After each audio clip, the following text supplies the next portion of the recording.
Okay, good morning, good afternoon, good evening. Hello, hello, hello. Hello, Fluke, and hello, Rena, and Loyal, and 313. Hello, Rini, and M. Hello, Mona, and Jeba.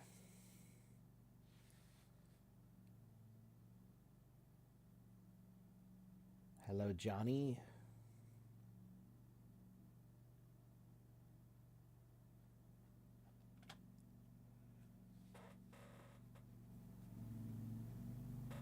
Yeah, I don't know why that happens. It's very weird. It doesn't really make any sense. There's nothing logical about it why that problem happens, which means to me that tells me that it's some sort of a weird glitch or a software problem that I can't fix. Hello, Giuseppe. How are you, my friend? Long time no see. Well, no, I guess I saw you the other day. I think you were here just the other day. You're always here.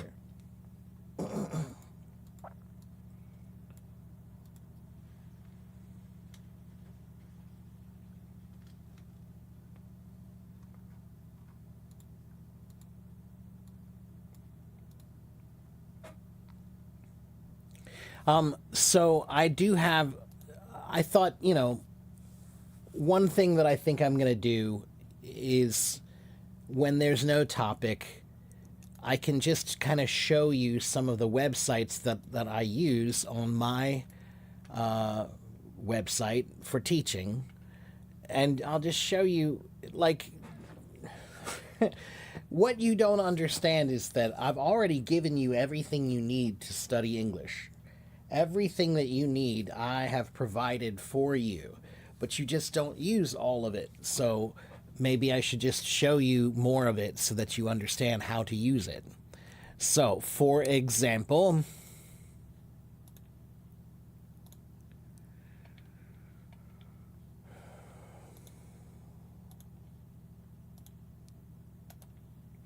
here is EnglishClub.com.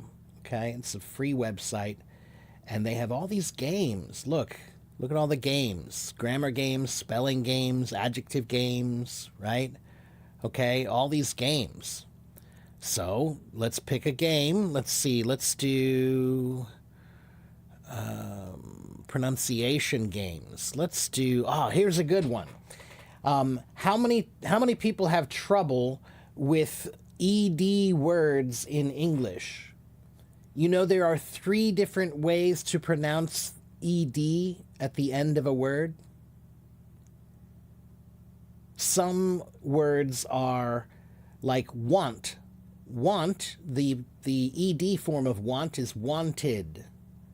Wanted. So that ed is actually id.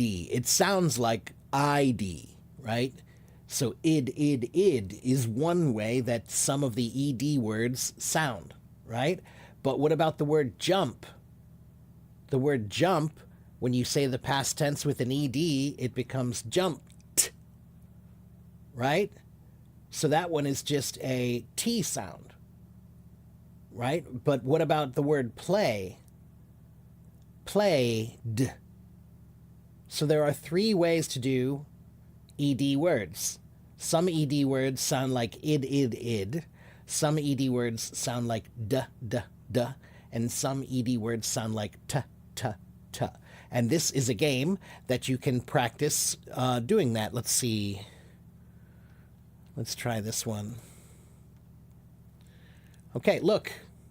So which one is which? Here is the word started. Started. So is that D, T, or ID? Started. ID, that's right. Okay, so, oops, sorry, we move it up here. Okay, played, played, D. Now, do you see how I'm pronouncing them, where I'm exaggerating the end, right? Fixed, fixed. I'm enunciating and I'm over exaggerating, and you should too. Especially if you're practicing some kind of a pronunciation game. Any kind of a pronunciation game, you should over exaggerate everything. Okay? So we got 100 on that. So we'll go to the next game. All right, so here's the next one. Pulled. Pulled. D, that's right. Wanted. Wanted. Wanted. Id.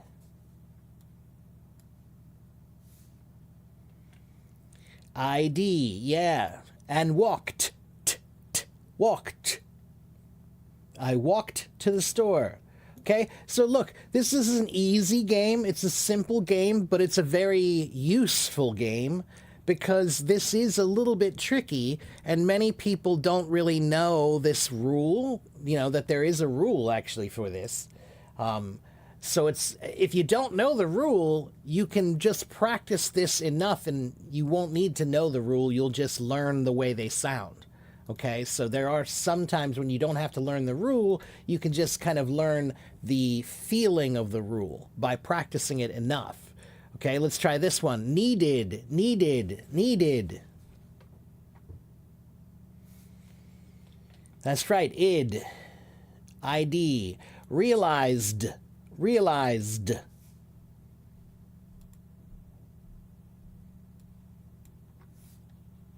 D, that's right. And reached, reached. T, right? So these are pronunciation exercises. These are pronunciation exercises. All right? The name of the website is right here, englishclub.com. Englishclub.com. Okay, and they have lots of games here. We were just doing the pronunciation games, but let's go back and look at a different pronunciation game, like the homophones game.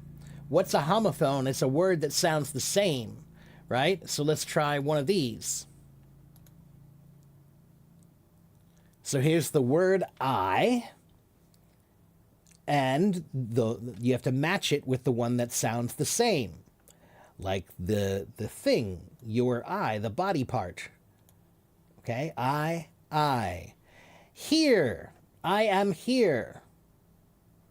And I can hear you. Right? Our, this is our home. This is our food. And then the word hour. 1 hour, 2 hours, 3 hours, 4 hours. 2, I'm going to the store, and I need to buy 2 apples. Tail, the dog has a tail. I'm going to tell you a tale about a dog. That means a story. So this is the word tail, like the thing on the end of an animal, like a dog wags its tail. And this is the word tale, meaning a story.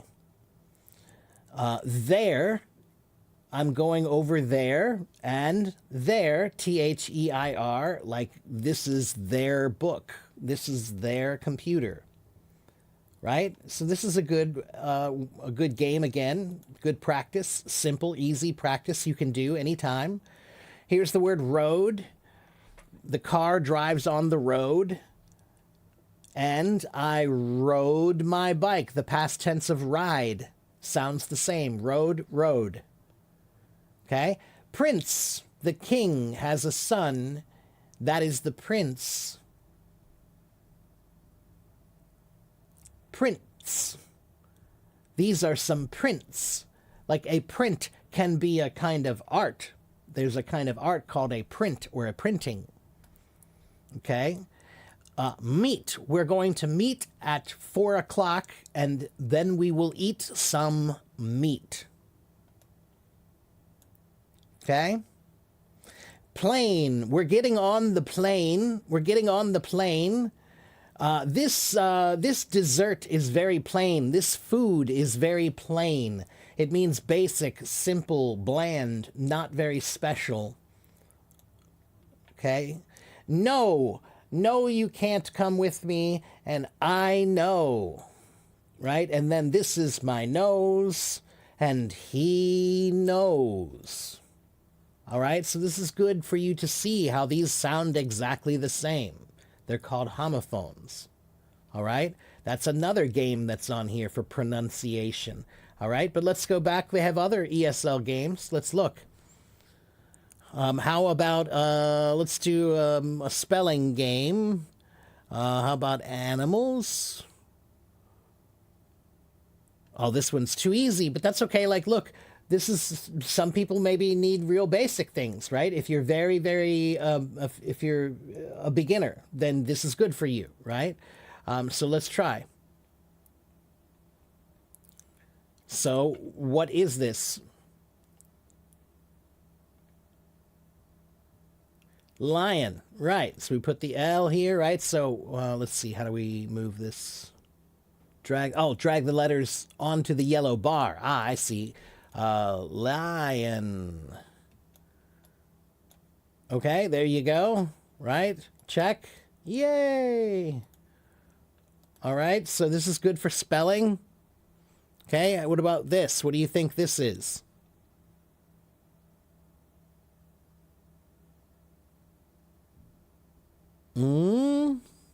It's an animal. Horse. Right, so how do you spell horse? H-O-R-S-E. Check. Yay. All right, so this is a simple spelling game. This is easy for you. It's good to practice, right? How about this one? Easy, right?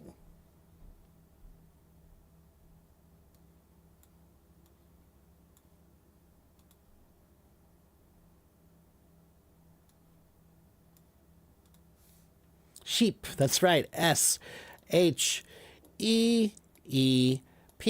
Okay, good. Okay, let me show you another game. They have another one that I really like for spelling. Where was it? Nope, let's go back. ESL games. Crosswords. Let's do a crossword puzzle. Okay, so let's do, how about jobs and work? Jobs and work crossword puzzle. All right, so let's go down here. Let's see, number 1. All right, so we're going to click on the number 1 here, and let's see what it says. Ah, this is short for laboratory. What's the short way to say laboratory? Or laboratory, if you're... lab, that's right. Right, so we type in lab, enter. There it is, okay? 2. This person works in a restaurant. This person works in a restaurant.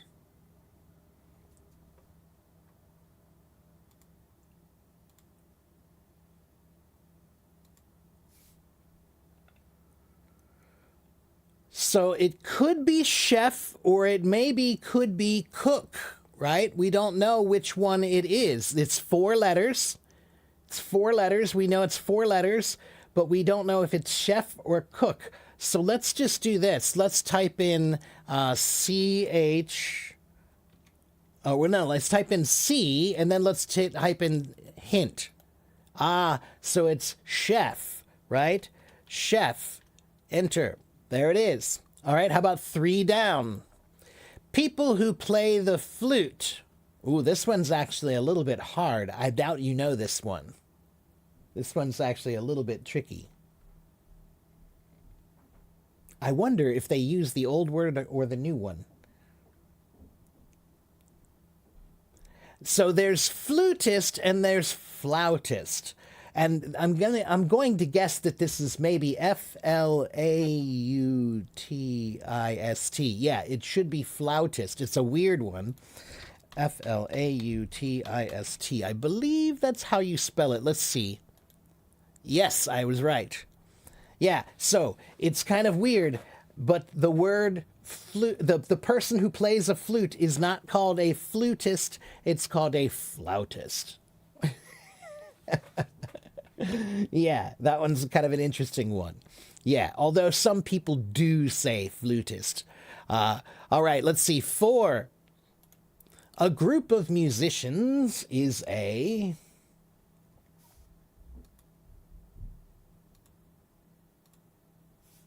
band. That's right. Okay, 5 down. A person who fixes teeth is called a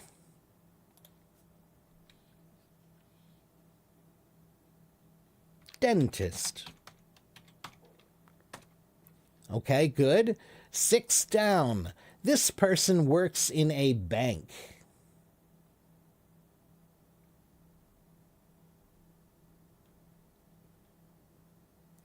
It could be banker, but I think it's not because they used the word bank in the question. You're right, it would fit, but I don't think it is. Let's find out.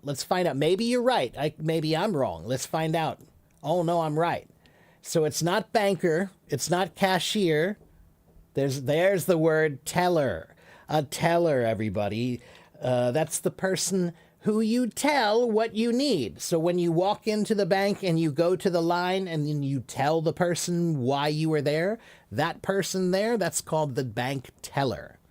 Okay, that's the teller. All right, how about 7?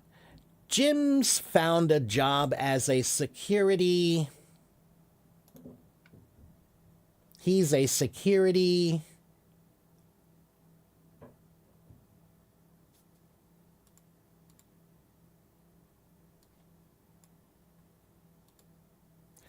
guard. That's right, a security guard. They guard the building. All right, and how about 8? 8 is to create something new. To create something new. Ooh, this one is interesting.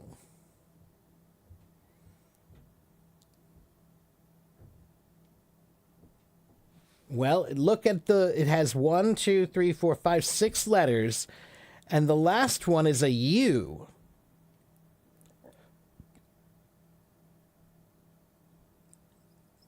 Let's get a hint.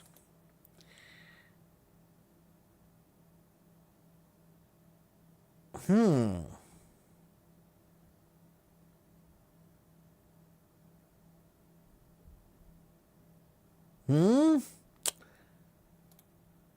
Well, it is invent, but that means this must be wrong then, huh?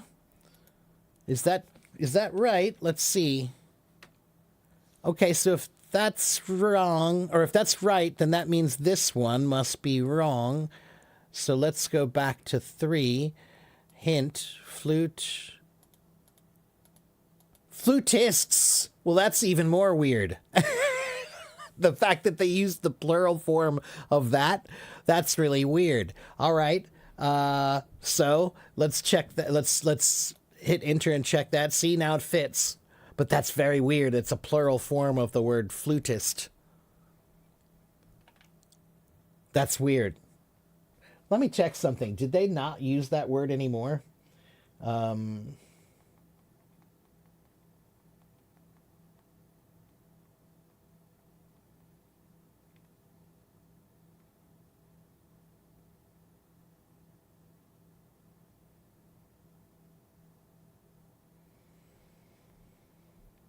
Come on.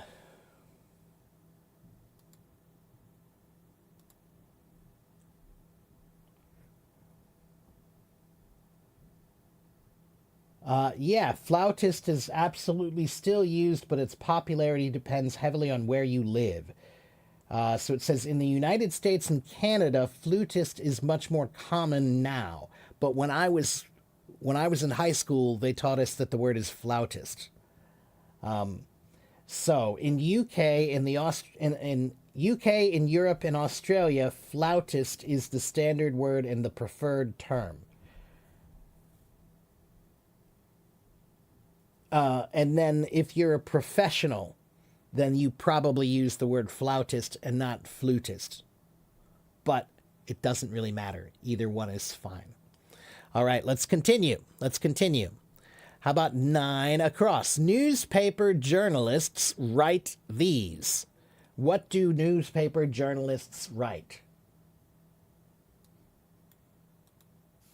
Articles, that's right.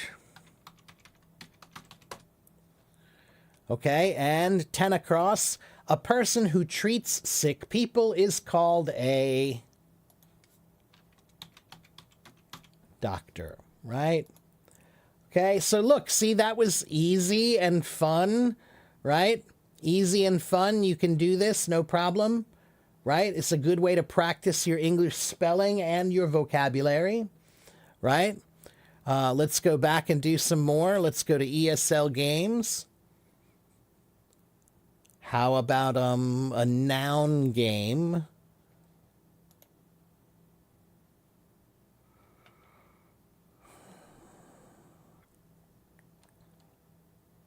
Now let's do an adjective game. All right, yeah.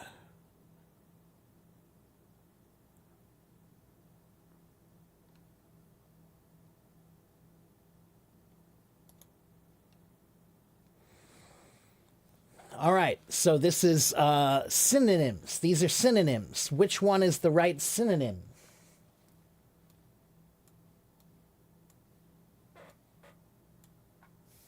Delicious and tasty. That's right, delicious and tasty. This is very delicious. This is very tasty.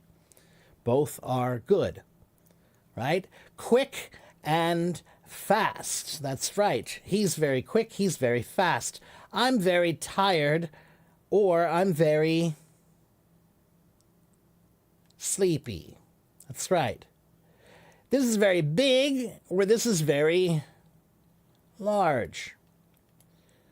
I'm very happy for you, or I'm very glad for you. This is very small. This is very little. All right, this is easy, but no problem, right? Okay, let's try another one.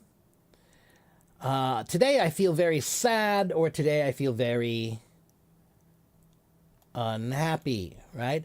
This is very clever. This is very smart. Let's see. The river is very broad, or the river is very wide. He's very rich, or he's very wealthy. This is very difficult, or this is very hard. That is wrong, or that is incorrect. All right, so this is easy, right? This is easy, but it's good practice. It's very good practice. You know, sometimes you guys say that you forget the words or you can't remember the words. And remember how I say that you have to be familiar with the words? You have to spend time with the words. That's what I tell you. People are like words, and words are like people. If you spend time with them, you will get to know them. So playing games like this is a way to spend time with the words. And if you're doing these synonym games and some homophone games with rhyming and some ED games and some crosswords, you're spending time with the words. You're spending time with the language. That is what you need. Okay? That is what you need. So let's keep going. Let's try this one. Near and... Ooh, this one is...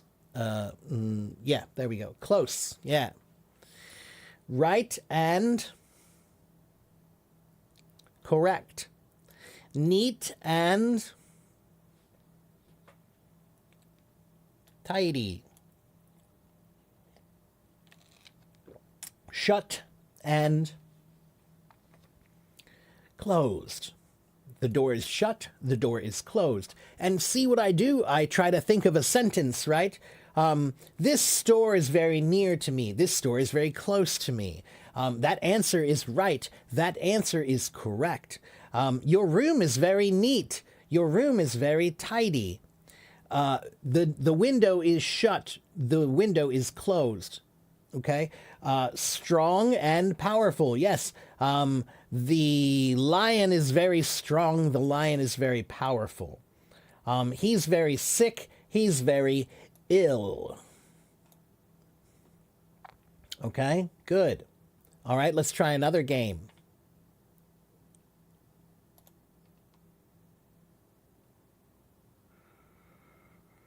Let's do a verb game.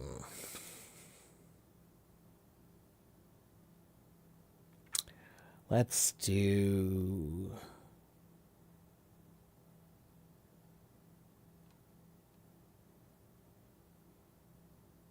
Let's try this one.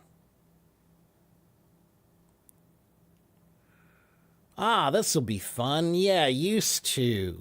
You want to know about how to use used to, right? All right, so let's see.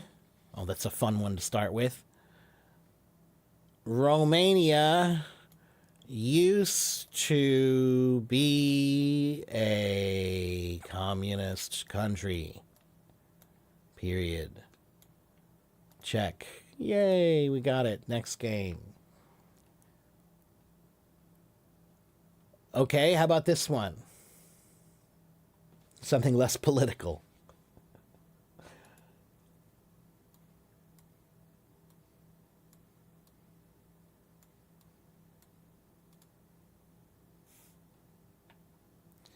Shakira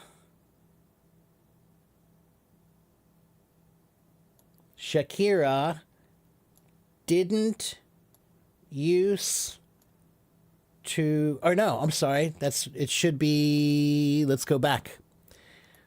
Didn't Shakira used to live? Oh, how could that work? What do you think it is, everybody? Didn't Shakira used to live in Paris? That's what I thought it was, but we need to use a she in there. Oh, Shakira used to live in Paris, didn't she? That's what it is. Shakira used to live... come on. Reset. Shakira used to live in Paris, comma, didn't she? Question mark. Check. Yay. Shakira is a singer. Yes, Shakira is a singer from Brazil, I think, right? And do you want to know something funny? I almost got to perform with her many, many years ago. I didn't get to perform with her, but I was in a band for a very brief amount of time that was going to be on MTV, and they were going to do a tour with Shakira. I didn't stay with that band, but they did continue on, and they did tour with Shakira. Oh, she's Colombian. Oh, okay. I thought she was Brazilian. She's Colombian. I didn't know. I'm not sure. Let's try another one. How about this one? Make the sentence correct. What do you think it is?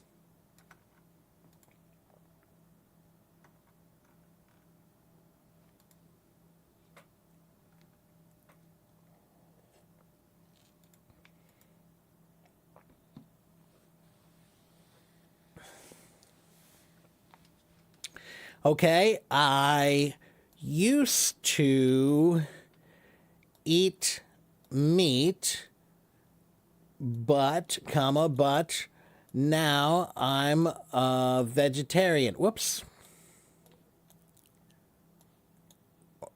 Now let's see. Is that right? Is that right?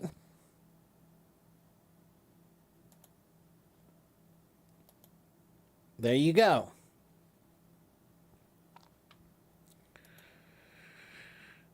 All right, so this is all I'm trying to say, guys. There's so many games on here. This is just one website. This is one website, okay? So we have games. What about quizzes? Do you want to try a quiz? Let's try a quiz. Should we do a grammar quiz, vocabulary quiz? What should we do?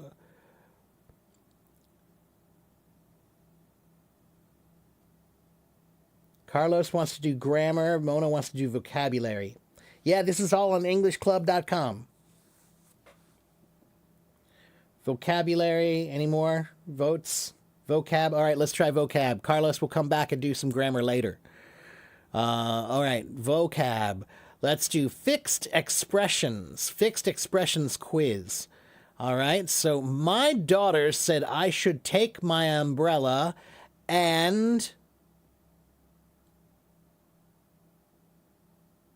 What do you think?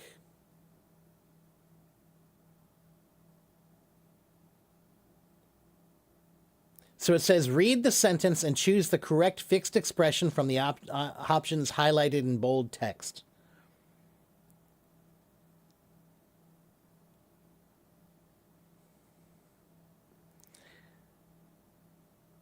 Lorena says just as lucky. Joey says just as good. And Susu says just as well. Cassie says just as well. So let's try. What do you think? Let's try just as well. And see. Okay? Let's see. I can't promise he'll listen to me and change his mind, but I'll...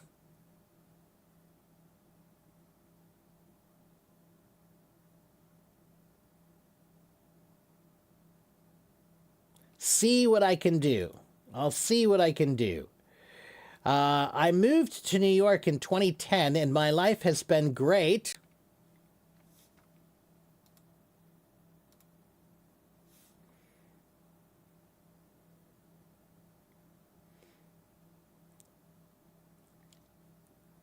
Ever since. Ever since. My friends don't believe in life after death. They say there's...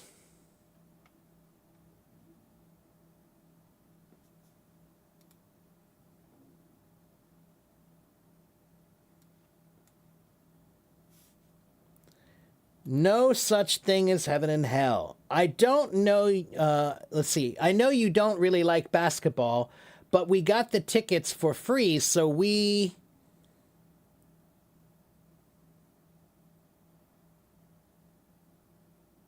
should as well go, must as well go, or may as well go? May as well. Yeah. Your family will always be there to help you no matter what, no matter which, or no matter that. No matter what. I'm cutting down on alcohol, so from now on, for now on, or since now on, I'm only drinking light beer. From now on. It's often said that there's a thick line, a fine line, or a long line between genius and madness.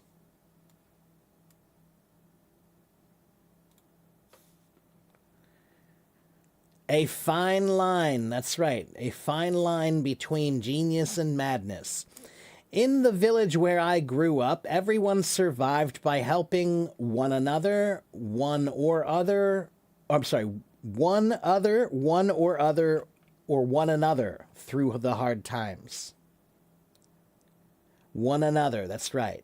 Good. And there's only one diving board, but if we take goes, take turns, or take tries diving, everyone will have plenty of dives. Take turns. Right. Let's check the answers. Your score is 100%. We got it. So it was right.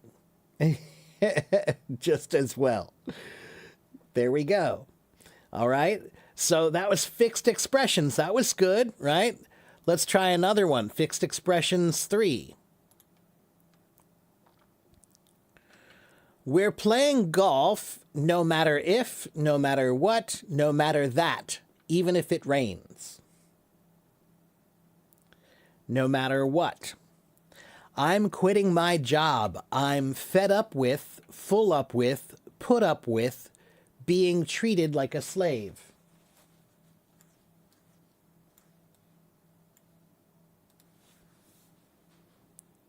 Fed up with. Fed up with. Yeah, it means I'm very tired of it, and I don't want to take it anymore. I don't want this anymore.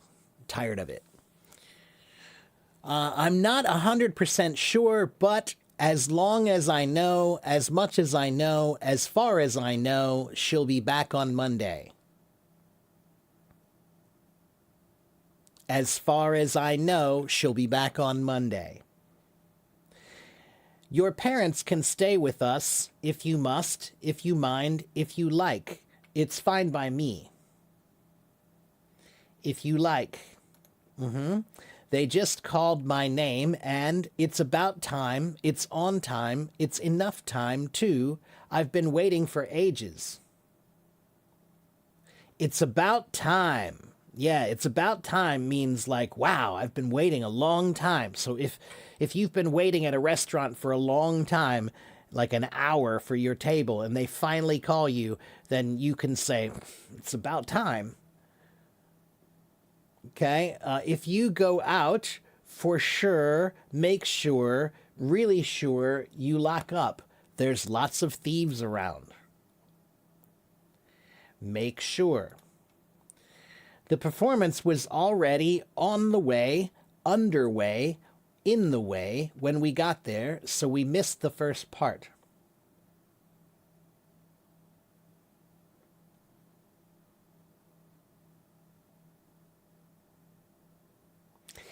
Underway.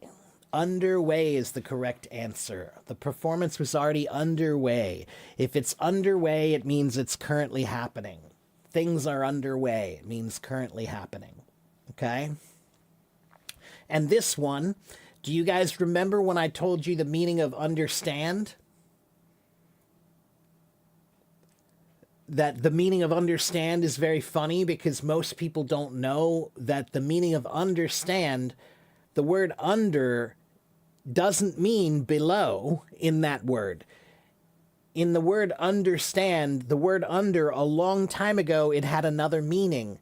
Sometimes the word means below, but there is another meaning. Sometimes it means in the middle of something, right? So in this case, if you're saying the performance is underway, you're saying it's in the middle of it. It's already started. Right? And when you say you understand, you're saying the performance, or I'm sorry, you're saying that you are in the middle of standing there and you can see it. You're in the middle. You stand in the middle so you can see it clearly. You understand. Okay? And the performance is underway. It's in the middle. It's already started. Okay? There was this massive storm raging outside, and all of a sudden, all in a sudden, all at a sudden, the lights went out.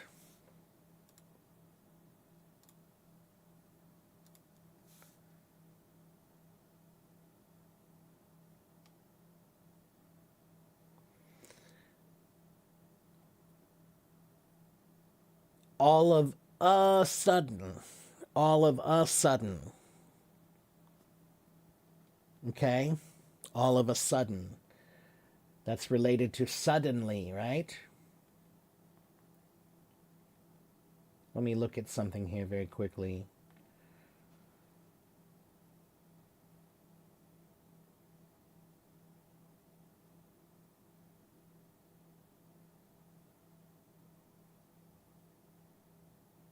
So the word sudden is interesting because the word sudden comes from this word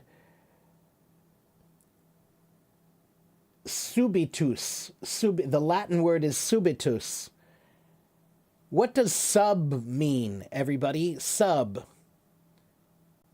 Sub. S-U-B.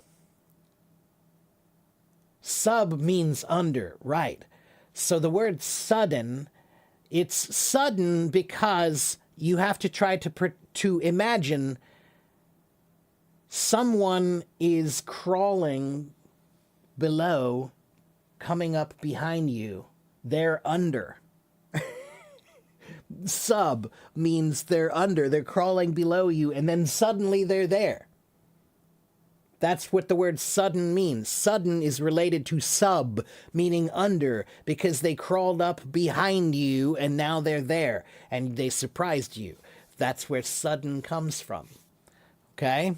Let's keep going. Grandma asked us why we wear our baseball caps inside out, upside down, or the wrong way round.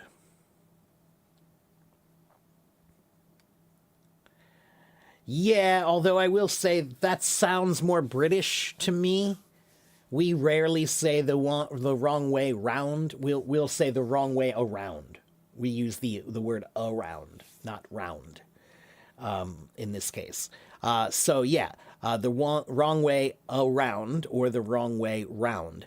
You're doing a great job. Keep it in, keep it on, keep it up, and you'll be in line for a promotion. Keep it up. Yeah, keep it up. Keep it up is kind of like 加油 in Chinese. Okay, let's see. 100%. 100%. Okay, so what about this game, guys? Do you think this game is useful? Is this game useful to you? These are called fixed expressions. These are fixed expressions. And look, it says these are upper intermediate. Upper intermediate. Okay? And again, do you see how many? These are quizzes, right? These are quizzes. Look how many things there are on this one page. So up here, EnglishClub.com, that's where we are right now. And you can say, what, am I learning English or am I teaching English? Oh, I'm learning English. Okay, so let's look at the page for learners. Okay, so we have grammar lessons. If you want to study grammar, go to the grammar lessons part. Vocabulary lessons, pronunciation lessons, writing skills, reading skills, speaking skills, listening skills, all right here. Okay? Amelia, you don't have to take a screenshot. You can just go to EnglishClub.com. EnglishClub.com. Okay? Yeah. And then /learn, I think. Or no, /learn-English. But that's okay. Just go to EnglishClub.com. EnglishClub.com. All right. And then down here, they have language resources, right? So here's some things to study business English. Here are some ESL quizzes. There are forums where you can look to see what questions people have asked and answered about learning English. Here are podcasts for listening for English. Okay, podcasts. So let's see. Here's a podcast about Aesop's Fables. Do you know who Aesop is? Is the famous Greek writer that wrote a bunch of famous stories. Here are some children's stories, famous children's stories. Let's look at this one. Okay, I don't know any of these stories. They're not that famous.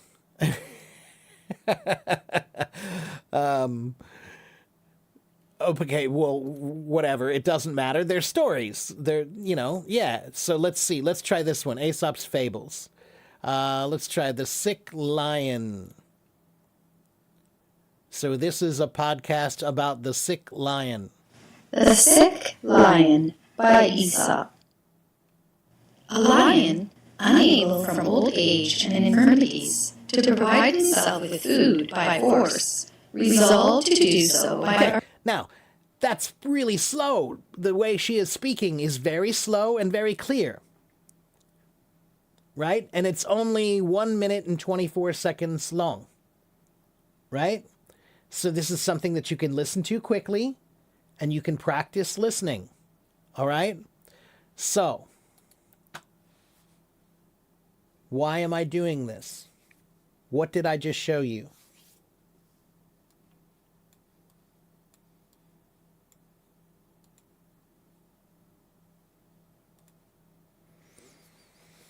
Joseph, hi. I will not accept your order because I don't take orders. And Joseph, I'm teaching a class right now. You can't interrupt me. Okay? There are 66 people listening to me right now, Joseph.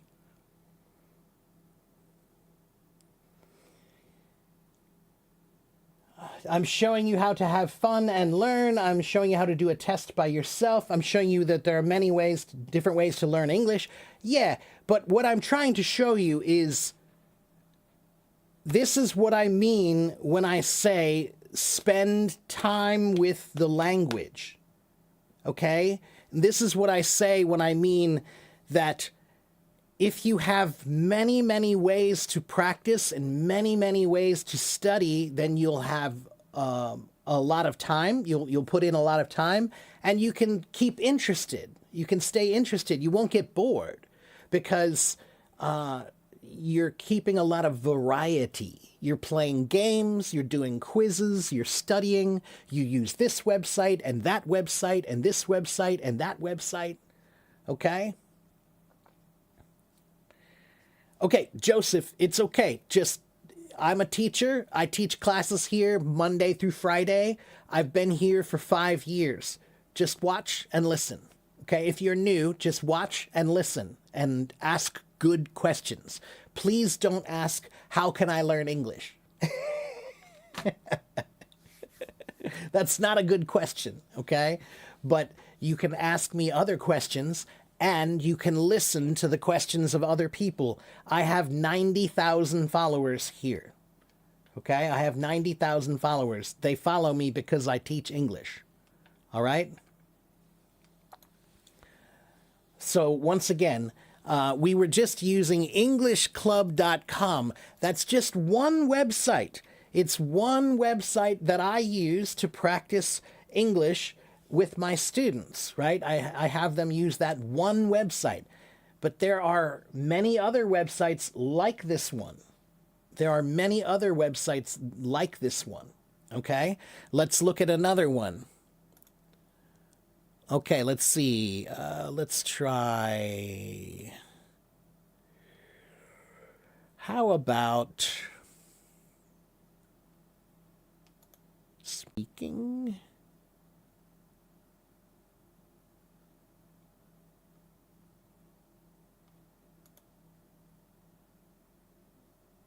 One moment.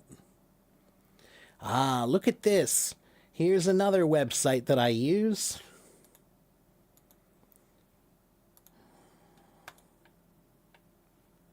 ESL Gold. ESLGold.com. ESLGold.com. This is another great website. Okay? So here's the main website. Let's just look at the main website. Okay, right? So they have Test Your English, right? They have video courses. Now, of course, there are things that you can pay for because everybody needs to make money, right? So they do have some things that you have to pay for. But most of this website is free. Okay? Most of this is free.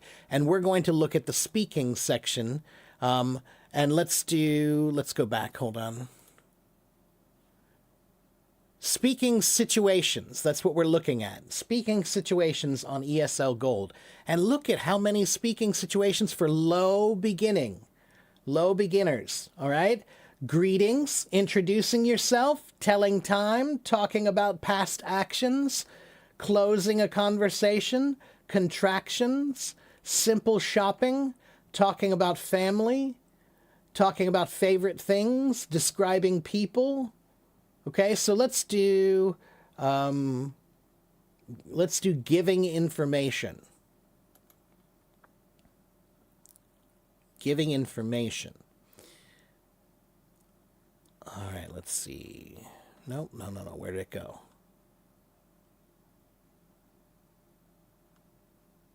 What is it? Just this video?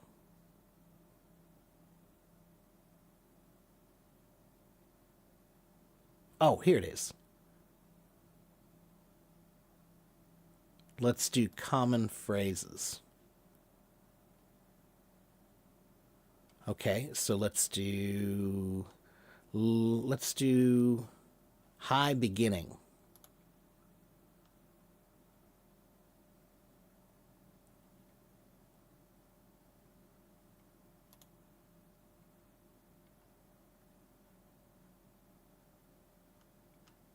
Why is it not giving me the right thing? I guess it's just this. Want to learn English for free? No. Well, this one seems to have a broken link because it's not going to the right thing.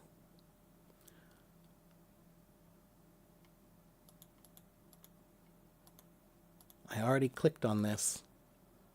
Hi, beginning.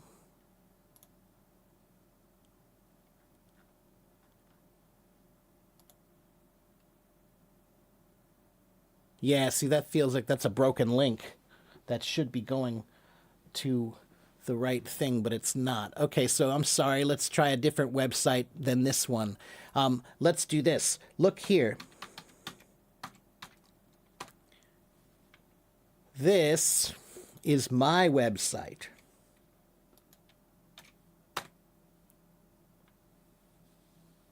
Yeah, that's what it looks like to me. It looks like they wrote the wrong code and it keeps sending me to the wrong page. Like it should be going to another page that explains it, but it keeps taking me back to the beginning page. So it's a broken link. But that's okay, because I'm going to show you this page is the page you need, my page, and I'll explain why.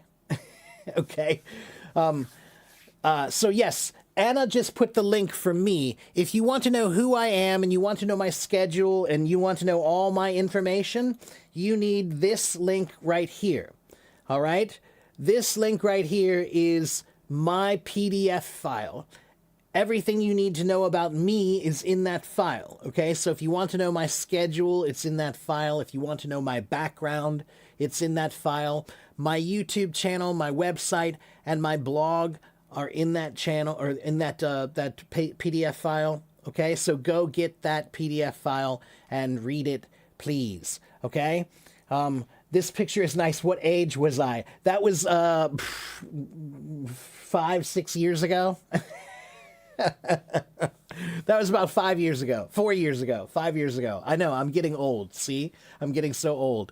All right. But on my website, everyone, on my website, you can go up to this top part. Wait a minute here. Hold on. Here we go. All right. So you go up to this top part here. If you want to buy lessons from me, you can buy lessons from me. I do teach private lessons, but of course you have to pay me. All right. So I teach for free when I'm here, but I also do private lessons. All right. Now, but what I want to show you is up here where it says resources. Do you see this up here? Resources. Everyone say it with me. Resources. Resources, resources, resources. Okay. Now, look. Teacher Mark's top English resources. Reading, writing, listening, speaking, pronunciation, vocabulary, grammar, IELTS and TOEFL. So what do you need to practice? What do you want to work on? How about reading? Let's click on reading. Ah, look at all the links. ESLfast.com. ESL Fast has about 3,000 short stories to read. Breaking News English is a website that has 5,000 English lessons on business English, environment, education, lifestyle, people, technology, world news. English Club Reading. English Club offers many reading sources, including a reading skills guide, reading tests, and quizzes. British Council Reading. Okay, Hagerstown Reading. Lingua.com. These are all websites for practicing your reading. Okay, so let's try one. Let's do Breaking News English. Okay, so Breaking News English. So here are the latest news sessions, June 22nd, 2026, right? So hydration breaks booed at World Cup. So that means a hydration break. That means they're stopping to give water, right? So the football fans worldwide are not happy about the introduction of hydration breaks at the World Cup. And look, they have 3 different levels for this one article. They have 3 different levels for this one article. Okay, wait, I'll make it bigger. Is that better?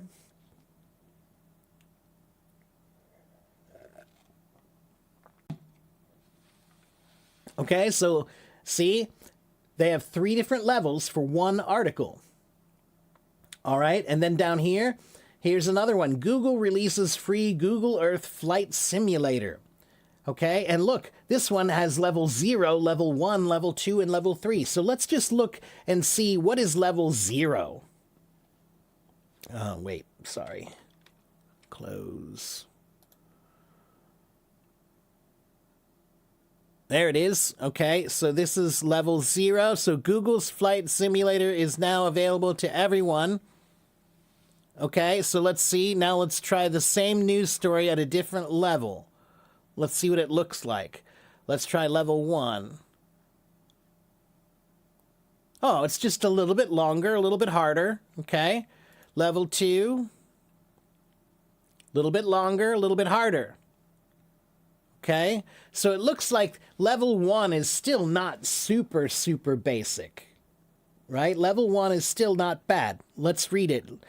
Google's Flight Simulator is now available to everyone. It was first released for desktops in 2007, but people had to download it. Now it is browser-based. There is no need to install anything. You will be able to fly anywhere using Google's Maps.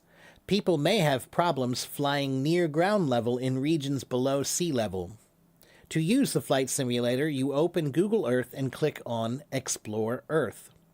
You then type where you want to fly to in the search bar. Click on Tools and select Flight Simulator from the drop-down menu. CNET.com said people can fly to almost anywhere on Earth and check out various landmarks. That sounds fun. That sounds fun, okay? So this is a reading source. And look, they even tell you the resource where they got this from. The sources from the information that they just wrote. So that's good. So it's credible. It's credible too, all right? So this is another website that's just good for your reading, okay? But let's go back. Let's go back to my resources page. How about let's do pronunciation. Let's see. So this one, I think I remember doing.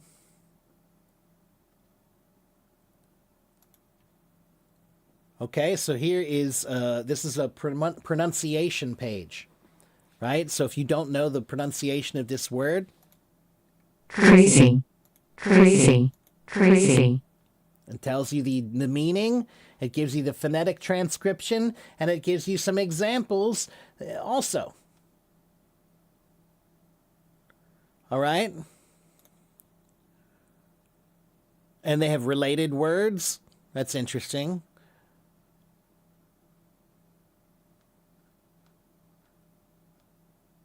Okay, let's find a word. So let's do let's do this word.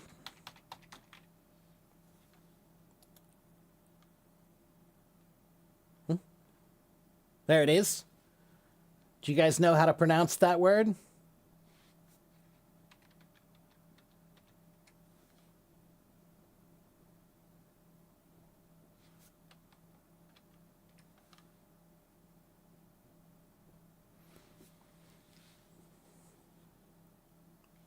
Okay. Anyone else want to guess?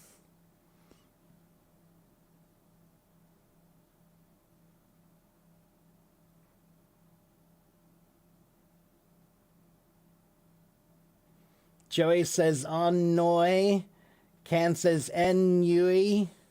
Anyone else? How do you pronounce that word? Any French speakers here? Do we have any French speakers? Ennui, Ennui. ennui, Ennui. Ennui. It means to be the feeling of boredom or to feel like, this is so boring and tedious. Ennui. I'm filled with ennui. It's a French word. It's a French word that's now an English word. Okay? So this is a good pronunciation one. If you need to figure out the correct way to pronounce a word, if you're not sure, you can go here. All right? Let's go back to my website here. Let's go back to resources. How about grammar? Let's do games2learnenglish.com. I love this website. Do you know this website?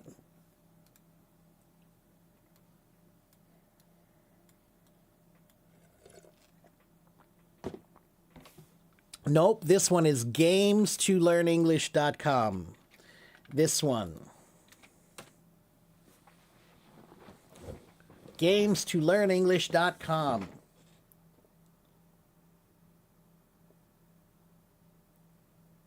This website is free. Okay, it's completely free, and there are lots of fun games to play. And this is a way for you to spend time with English. Okay, to spend time with English. Let's try the weather game. Okay, so here's a weather game. Let's see, start. All right, so this one's easy, right? Sunny, Sunny, windy, windy, cloudy. cloudy, Okay, rain, rain, lightning, lightning, snow. snow. In Poland, Ah, it will look be at this. windy. In Poland, it will be windy. So where's Poland? Ah, there's Poland. And where's windy? In England, it will be cloudy. In England, it will be cloudy. So this is good for you for geography. It's good for you for your language, for vocabulary, and it's also for flags too. So here's in England, it will be cloudy. So there's cloudy. In Germany, it will be sunny. In Germany, it will be sunny. Here's Germany, and here's sunny. In France, there will be lightning. In France, there will be lightning. In Spain, it will rain. In Spain, it will rain. In Italy, it will snow. In Italy, it will snow. In Czechia, it will be windy. Okay, so it's a fun game for vocabulary, right? Let's go back. I like this one too, the idioms game. This is a fun one. So let's just review. First, we're just going to review. Okay, so this is a fish out of water. So look at the pictures here. This is not the game. This is just to review so you understand what they mean. These three pictures will help you understand the meaning of this idiom. Okay, so look, the first one is a fish, and he is not in the water. So does he look comfortable? Right, so that's what it means. To be a fish out of water means to feel like you are in a place where you shouldn't be. Okay? And look, this is a guy who's a basketball player, but he's in an office. That is a fish out of water. Okay? Or he's a businessman on a beach. He's a fish out of water. Okay? That's a fish out of water. Games2learnenglish.com, that's right. Under the weather, it means to feel sick. I feel under the weather today means I feel sick.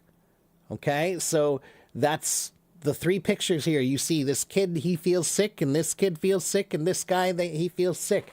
They are all under the weather. Okay, here's the next one. It's raining cats and dogs. It's raining cats and dogs means it's raining very heavily, very hard. Right?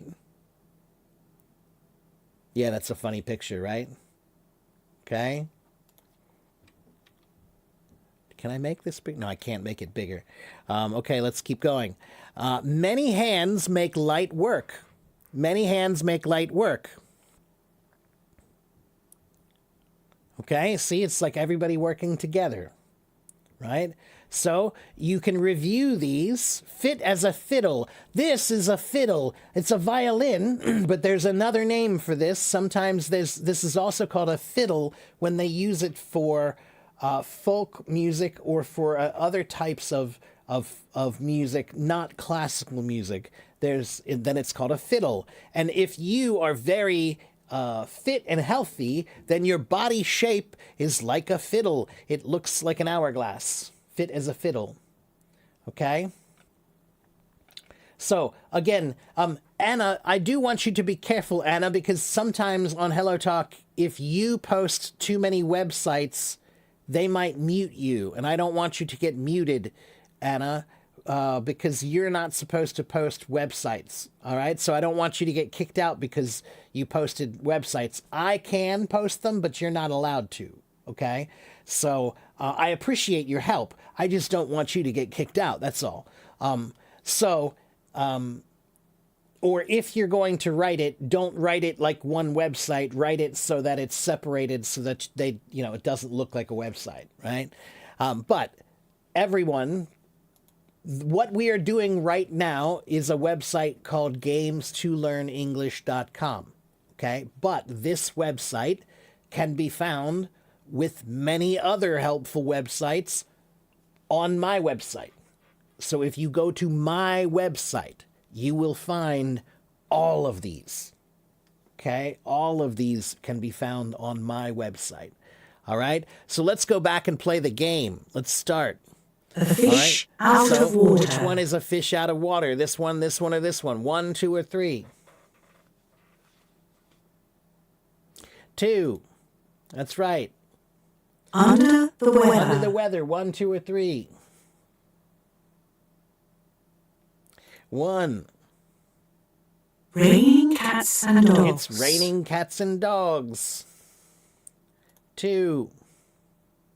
Many hands make light work. Many hands make light work. 3. Fit as a fiddle. Fit as a fiddle. 2. Okay, now we have another way to play it here. So this one is fit as a fiddle, don't cry over, or under the weather. Under the weather. Raining cats and dogs, cost an arm and a leg, or fit as a fiddle. Raining Raining cats cats and dogs. Fish out of water, under the weather, or don't cry over. Fish out of water. Out of water. Many hands make light work. It costs an arm and a leg, or fish out of water. Many hands make light work. Fit as a fiddle, fish out of water, or under the weather. Fit as a fiddle. Raining cats and dogs. So you see, they repeat. That's why it's good. And they have a timer here, so they're trying to get you to Raining go cats faster. and dogs. It's free. Under the weather. It's free. It's free. It's free. MailChimp. Okay? A fish out of water. Fit as a fiddle. Many hands make light work. All right, so you can see they keep playing these games with the same words. They're trying to repeat the same things with many different games so that you get a lot of practice in different ways with the same material. Gee, that sounds familiar. I don't know why that sounds familiar. That sounds familiar because that's what I keep telling you to do. One of the best ways to learn is called overlearning. Overlearning is a method that means that you do the same things, but many, many different ways. Okay?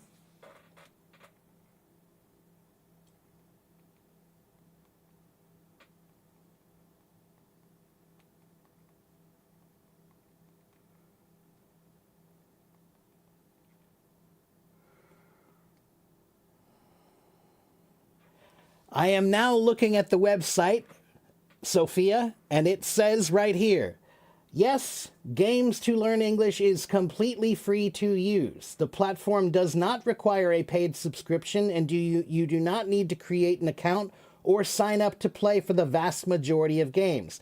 There is no paywall, so no, it's free. It's free. It's free. I didn't pay anything. I didn't pay anything. Okay, games2learnenglish.com. Okay?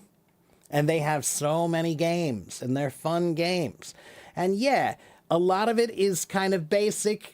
I would say most of the things on this website, on games2learnenglish.com, it's maybe beginner to intermediate level, but it doesn't get past B1.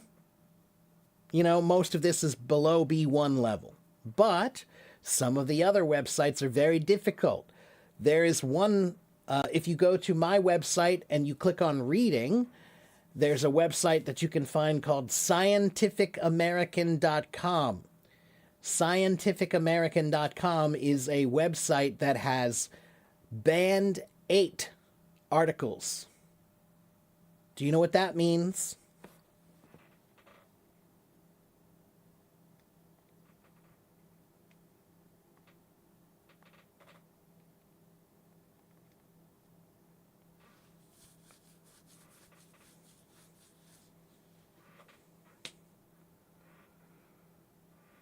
But it's only fun when we play together. Being alone is too boring. Andy, how old are you? Let me ask you that question.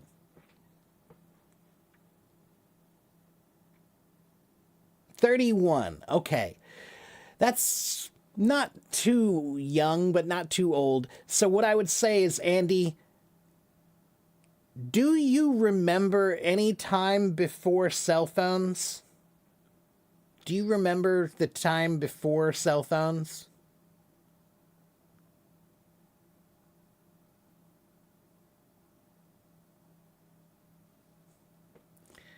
Do you remember how life was then?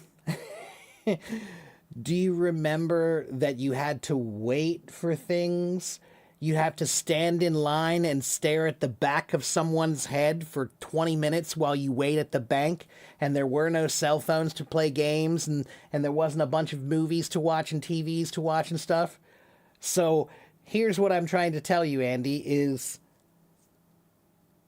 many people are losing their ability to focus for any length of time. And the reason why is because they get bored too quickly. They get bored too easily. So people who grew up before cell phones, like myself, I have an advantage because I remember what it was like to be on a bus without a cell phone. And you have to just sit there on the bus and look out the window and watch the water drip down the window, you know, or when you're, waiting in line, at the bank or for something and you don't have a phone to stare at, so you have to just be patient and wait. So, Andy, do you work out at all, Andy? Do you work out?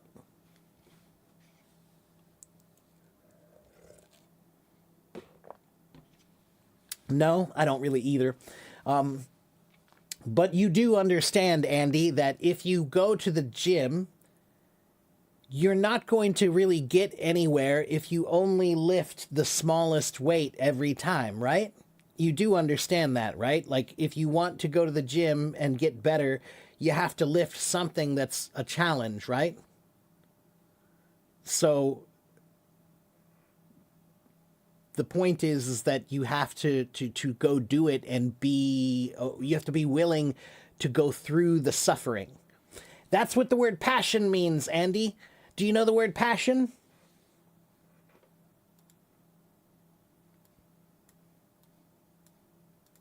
What is passion, everyone?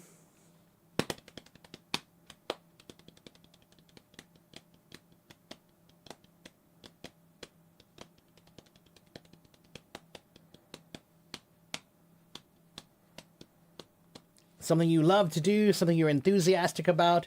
kindness. Yes, it's all of those things. But the word passion comes from the Bible.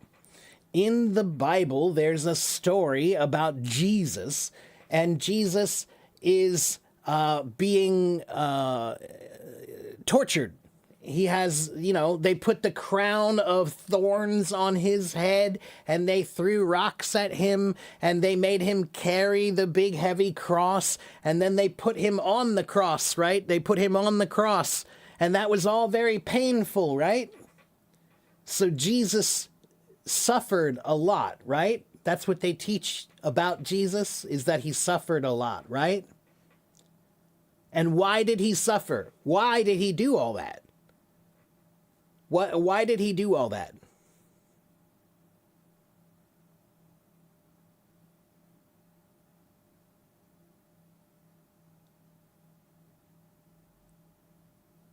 So what I'm saying is, this is not a religious thing.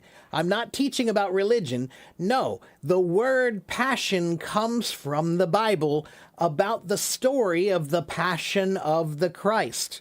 And in the story, Jesus goes through a lot of suffering, a lot of pain, and he does it. Why? Because he loves the people. He loves the people, so he's willing to suffer for them. That's what passion means. If you love something enough, then you're willing to suffer for it. That's passion. That's what passion means. The willingness to suffer for something that you care about. The willingness to suffer for something that you care about. That's passion. So, Andy, yes, perseverance. Yeah. So you have to persevere, Andy. You have to have some passion. That means that if you have passion, then the fire that you have, the passion fire, will help you get through the boring parts. You can't always avoid the boring parts. There are going to be some things that are a little bit boring. But if you have passion, you'll do them anyway. Okay?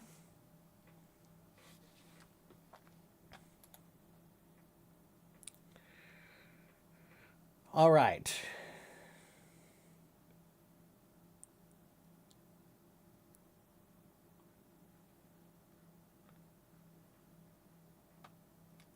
Okay, so if you don't know who I am, my name is Teacher Mark, and you can find everything about me right here. Okay, if you click on this link, I'm sorry, don't just click on it. Copy that link and paste it to your browser. Copy that link and paste it to your browser, and then you can open it and you can read it, and that file is my file about me right here. This tells you everything about me. Hello, new friend. Welcome to my English online classroom. I'm Teacher Mark, an American TEFL certified English teacher with 17 plus years of experience teaching English. I am one of the most followed accounts on HelloTalk. Okay, and it tells you my schedule, and it tells you what I do here. It tells you my YouTube channel and my website and my blog. Okay, and 4 free articles for you about English. Okay, so go get that file. All right? Go get the file. I have been on HelloTalk for almost 13 years. I have been live streaming here for 5 years. I wish I knew how long it was, but I think it's about 5 years. And I have about 90,000 followers on HelloTalk. And they follow me because I do teach English. Okay? That link is right here. That's the link about me. Okay, my PDF file. Okay? And you can also find me here on my website, which is this one.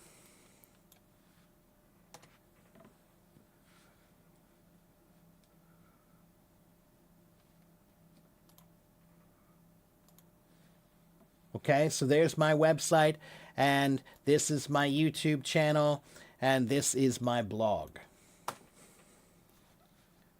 okay? I have been teaching English since 2009, and I have been teaching since 1994.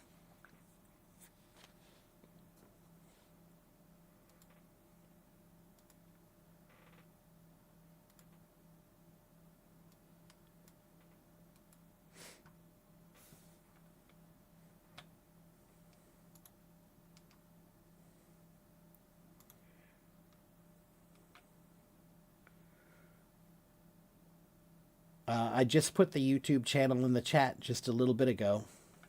It's in there. Search for AFIEC. If you search for AFIEC, you should find it.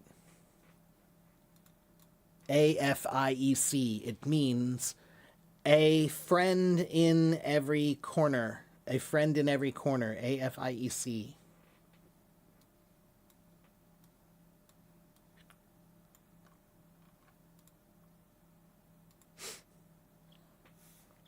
Okay, now we can take open questions now. Okay? So now is the question and answer part. So if you have questions about English, you should ask me. So what's your problem with reading? Do you have trouble with reading? Why? Tell me what your trouble is and I will tell you how to fix it. Do you have a pronunciation problem? Tell me what it is and I will help you fix it. Do you have a problem with listening? Tell me what it is, and I will help you fix it. Okay? Question and answer. You ask me a question, and I will give you the answer. Your problem is with pronouns. Okay? Can you tell me more? What exactly is your problem? You just don't... You get them mixed up?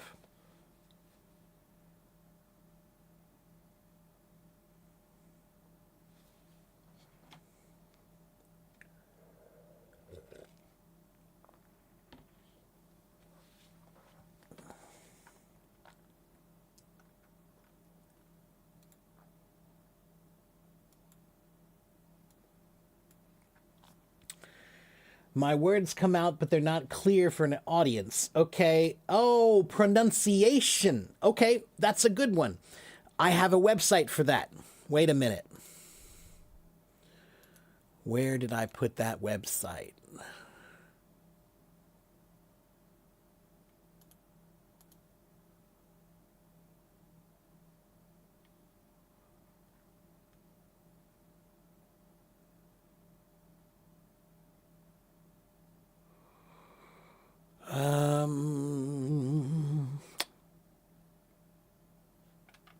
Pronunciation. I can't remember where it was.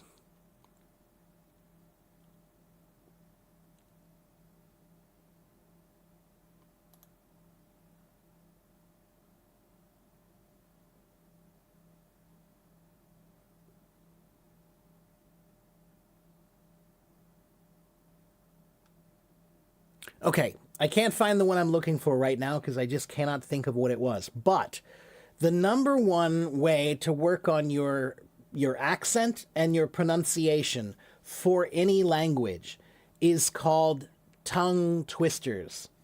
Do you know what tongue twisters are?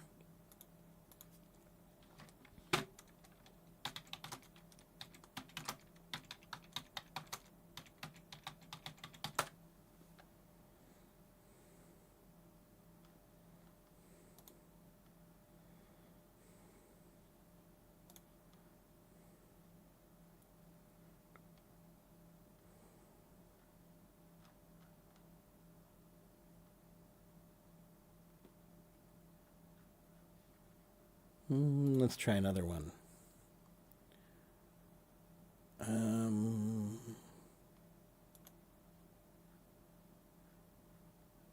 Yeah, here we go. Look at this.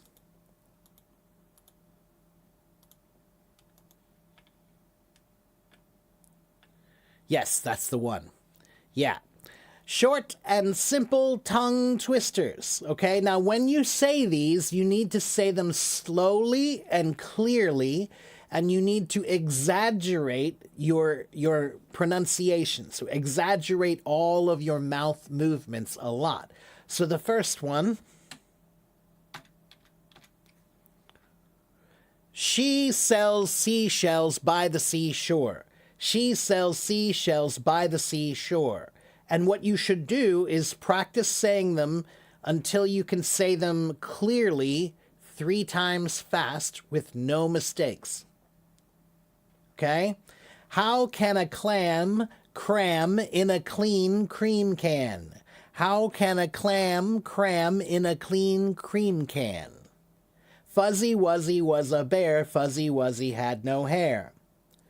12 twins twirled 12 twigs. A happy hippo hopped and hiccuped. I saw Susie sitting in a shoeshine shop. Number 3, Suzu, there's actually a longer version of that. When we were kids, every kid in America, we all say this when we're babies. Fuzzy Wuzzy was a bear. Fuzzy Wuzzy had no hair. Fuzzy Wuzzy wasn't fuzzy, was he? That's the other part is Fuzzy Wuzzy wasn't fuzzy, was he? Yeah, Fuzzy Wuzzy was a bear. Fuzzy Wuzzy had no hair. Fuzzy Wuzzy wasn't fuzzy, was he? Yeah, that's a good one. Okay? Yeah, some of them are hard for me as well, and that's why I practice them. Jack, even natives practice these if you speak professionally. Like if you are a newscaster and you do the news at night, sometimes before they turn the camera on, they practice these to make their mouths like ready, right? To get their mouths warmed up. So they'll be practicing 11 benevolent elephants. 11 benevolent, oh, see, that one's a hard one. 11 benevolent elephants. 11 benevolent elephants. 11 benevolent elephants. I saw Susan sitting in a shoeshine shop. I scream, you scream, we all scream for ice cream. 6 slippery snails slid slowly seaward. How can a clam cram in a clean cream can? 4 fine fresh for you. 4 fine fresh fish for you. 4 fine fresh fish for you. Right? Which wicked wish. Right? These are great. These are great. They're excellent for practicing your pronunciation. If you can do these, then you will be fine. Okay, these are much harder than most English sentences, so practicing those, your pronunciation will improve quickly. But I want to tell you something important. You do not need to lose your accent. You do not need to lose your accent. You just need to sharpen your accent. Do you know what that means? When I say sharpen your accent, what's that mean?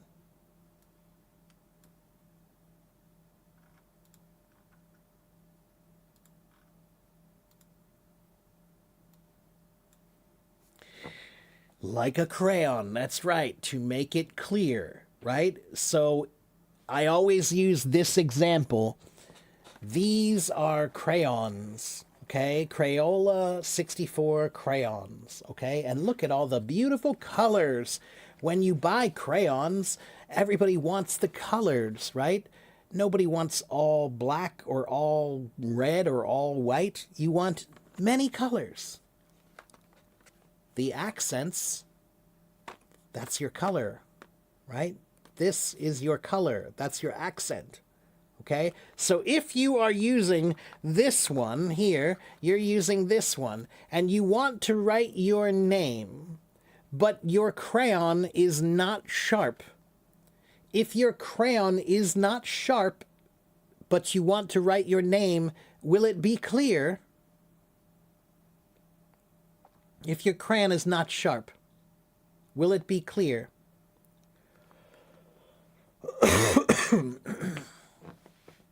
No, that's right. So now you have a choice. You can do 2 things. You can change crayons to another color, Or you can just do what?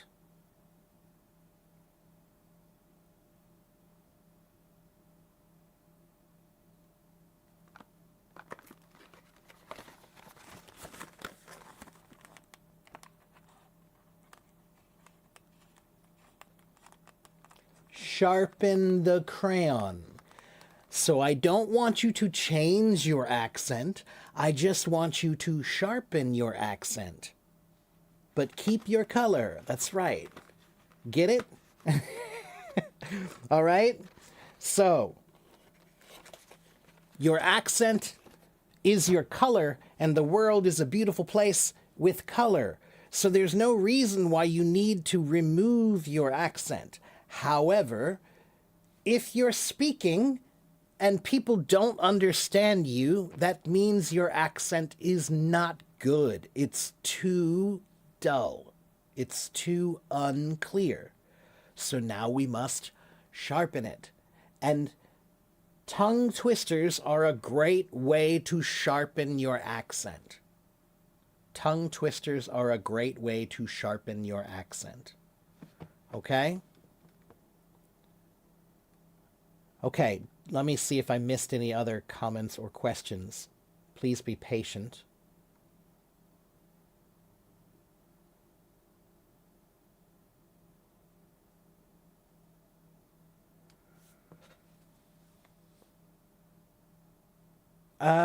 Sushi, I don't know which one is better, American or British, because I've never used the British one, so I don't know.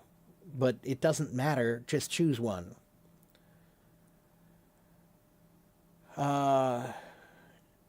Englishpod.com, is that a good podcast? I think so, if I remember right. Yeah. Let's see. I studied the conditional tense for many hours and I understood how to use it, but while speaking, I get stuck when using it.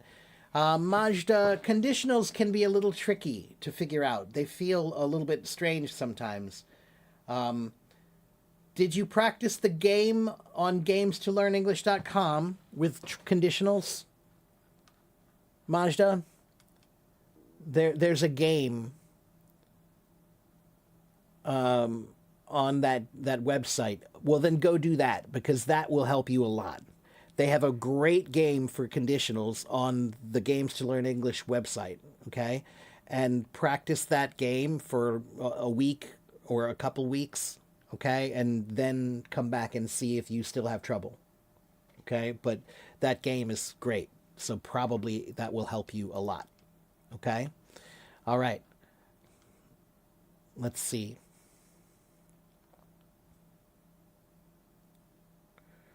The best way to learn and memorize vocabulary. You don't memorize them. I don't want you to memorize them. I want you to learn them. So I wrote an article for you, and it is right here. This is the article you need to read about how to learn vocabulary. Okay?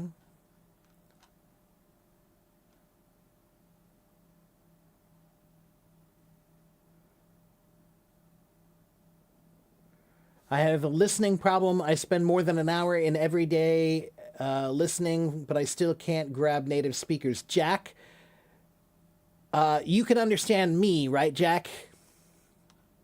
If you can understand me, Jack, then that means you can understand anyone who speaks well. But not everyone speaks well, because most people don't think about their language very much, and most people are not very careful. They take their language for granted. And when you do that, language gets lazy. So most native speakers speak in a lazy way. I am not speaking in a lazy way, and that's why you can understand me. Okay? So, what can we do about that? Well, you cannot understand everyone. When you learn a language, you're never going to understand everyone. All right? You want to try to understand the people who speak well in the beginning. Now, English is a little bit strange, though, because English is a very popular language culturally. It's a popular language culturally because of movies and TV shows and music and podcasts. So, because English is a popular language culturally, that means that the language that you're exposed to is a lot more lazy. Okay? Whereas if I watch a movie from another country, it's a lot more likely that the language will be closer to correct. Not always, but it's a lot more likely. Okay? All right. I'm trying to answer questions, guys. Please be patient. If you have a question, write your question in the chat. Easy sentences I can read easily, but long sentences I cannot understand the meaning of that sentence. Monica, every long sentence is a bunch of short sentences. So when you read a long sentence, you need to think about, how do I break this into 3 sentences, right? So I see one long sentence, but this is not one long sentence. It's really 3. Figure out how to see it that way. Okay? There are words that connect the ideas. This is one idea, here's another idea, and here's the third idea.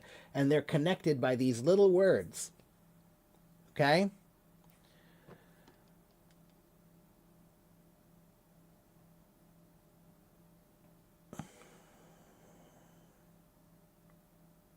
Best book for learning English, in my opinion, for intermediate level student to be prepared for the TOEFL exam. Well, in that case, Sushi, I would say you should get a TOEFL preparation book, a TOEFL prep book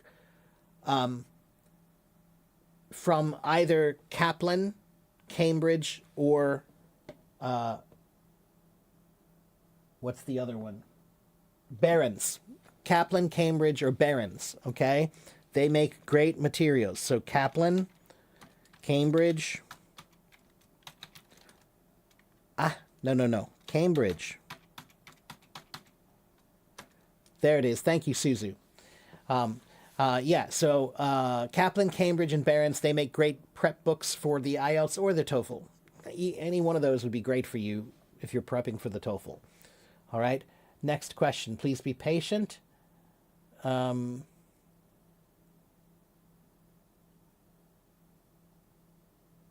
many times should you repeat one of these sentences in 1 minute?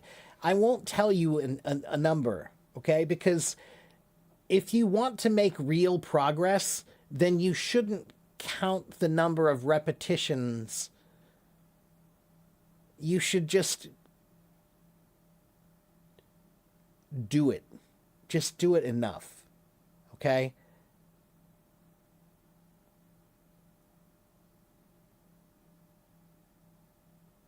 I don't know how to say this, but like, you just, when you're really serious about studying, you don't count the number of times that you did it. You just do it enough. All right? So what we say is, don't limit your challenges, challenge your limits. So when you say, I'm going to do it 100 times, that sounds like a lot. It's not, though, because you actually gave yourself a number to limit yourself by. So now you've actually limited your challenges instead of challenging your limits. But if you don't give yourself a number, then you can just keep going. And then you just say, I'm going to keep going. I don't know how many I've done. It could be 200. It could be 500. I'm just going to keep going because I'm making progress. So it's not about how many. It's about how well it works. Okay? So you have to do it until it's done.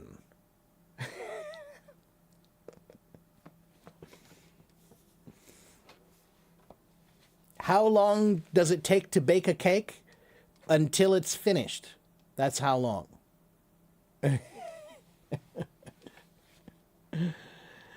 If you can't, Sultana, you can. I'm sure you can. Do I know Mona Lisa? Yes. I vaguely remember her, yeah.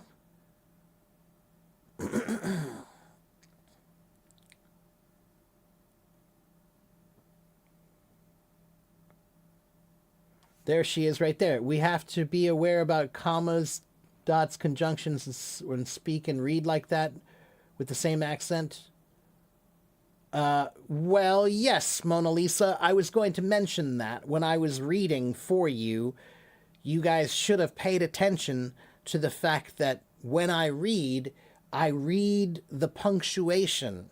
So if I see a comma, I stop for a moment. If I see a period, I stop for a longer moment. Right? So, yes, the punctuation is what gives the words rhythm.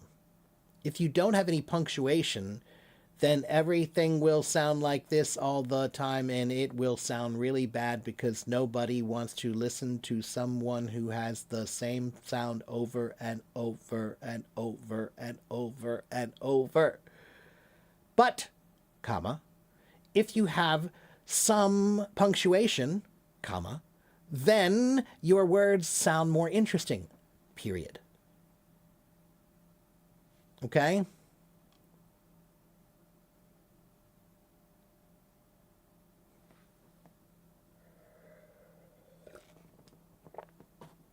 Do I know Sofia Vergara? Yes. And see, that's a perfect example. Yeah. She is only famous because of her accent. If she didn't have an accent, she would not have gotten that part.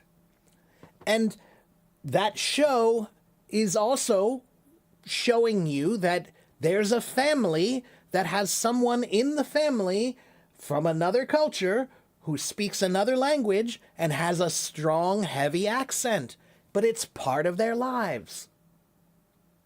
Okay? That's America. All right?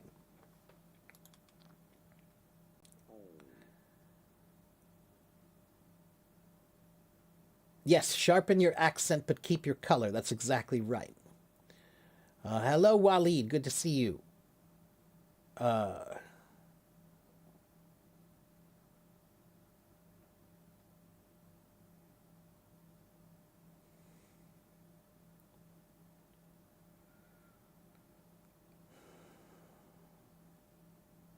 Hello, Ahmed. Bye, Mona. I'm trying to read the comments. Which accent is best? Whichever one you choose. There is no best. The British accent is great. The American accent is great. Whichever one you like, wonderful. Okay? I'm drinking iced coffee. That's right. The punctuation is what gives rhythm. So punctuation in writing is like the rests in music, right? When you play music, there are notes that tell you when to play, but then there are rests that tell you when not to play. And it's actually the rests that are more important than the notes, because without the rests, the melody has no rhythm. There's no interest in it. Okay? So part of the reason why you listen to me is because of the way I speak with rhythm. I'm very well aware of that. I'm a drummer. My job is all about rhythm. And rhythm is what makes things interesting to listen to. Okay, rhythm and pitch and melody and dynamics and tempo, all of these things are part of music, and they're also part of language. But punctuation is like the rests. And in music, every musician will tell you that the rests are actually as important or even more important than the notes, because it's the rests that give the notes value. You see what I just did there? I said, because it's the rests that give the notes value. And because I waited that space, that's a rest. And that space makes the next word bigger. So space is very important in language, just like space is very important in music. Okay? Yeah, the rests give the notes value. Without the rests, the notes have the same rhythm and they're not interesting anymore. Okay? All right. Let's see. I'm almost caught up with the questions. Yay! If you can't master an Oxford accent, no other accent will serve any purpose. I wouldn't agree with that. Not everyone needs to have the Oxford accent, in my opinion. Like I said, accents are like color. They're a beautiful thing, you know, and the United States has more than 30 different accents, and the UK has, I think, about 50 or 60 different accents.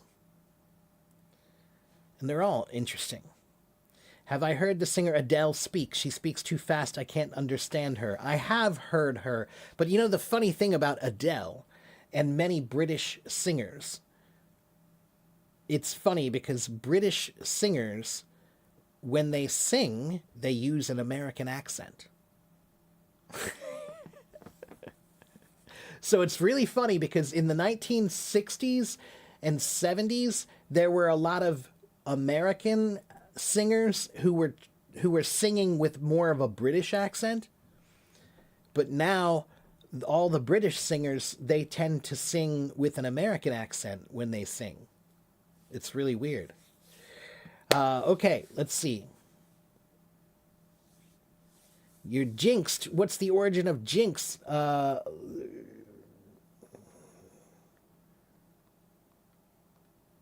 Let's look it up. Jinx. Jinx is a word means kind of like cursed, right? It comes from 1911. It's from baseball. That's interesting. So this one comes from baseball. It's originally from the word jing, J-Y-N-G, which meant a charm or a spell.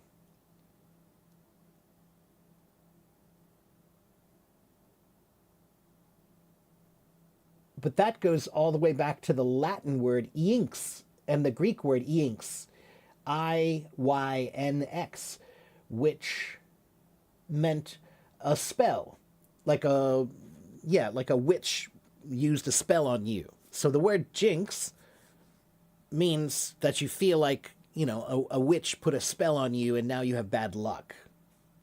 Something like that. A bad luck spell. I'm jinxed. But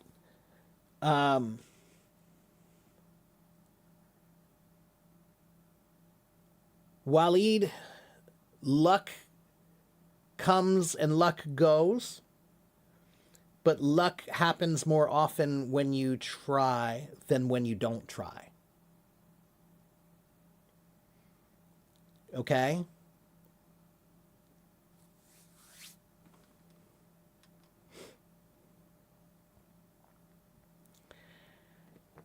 This morning I encountered a phrase. It happened to the best of us. What does it mean? It's the phrase is, it happens to the best of us. It happens to the best of us. That means that, hey, don't worry about it. Even professionals make mistakes sometimes. Okay, even the best, even experts make mistakes sometimes. So it happens to the best of us means that even the best people sometimes make mistakes. Okay? That's a good one. Like Ed Sheeran, yeah. Also, he sings an American accent when he sings, yeah. What does it mean, willingness? Willingness means, are you willing? To be willing means yes or no. I am willing means, okay, I'll go. I'm not willing, no. To have will, your will is your decision to do something or not. So if you decide to do something, that's your will. You will it to be so. Okay? So are you willing means, are you going to do it? Do you want to do it? Are you able to do it? Do you want to do it? Are you willing? Do you want to? Yes, I'm willing. No, I'm not willing. Okay? So how much do you want to do it? That's your willingness.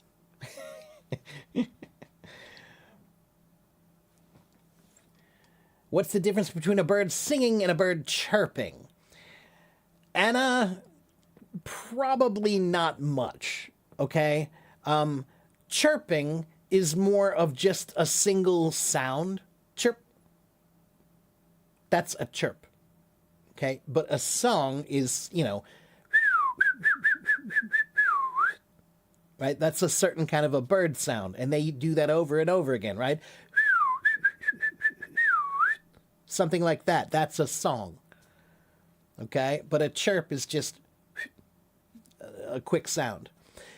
Chirp is a word that's called an onomatopoeia. Onomatopoeia, it's a wonderful word in English. Do you know that word, guys? Onomatopoeia? It means a word that sounds like what it is. So like clap. Clap.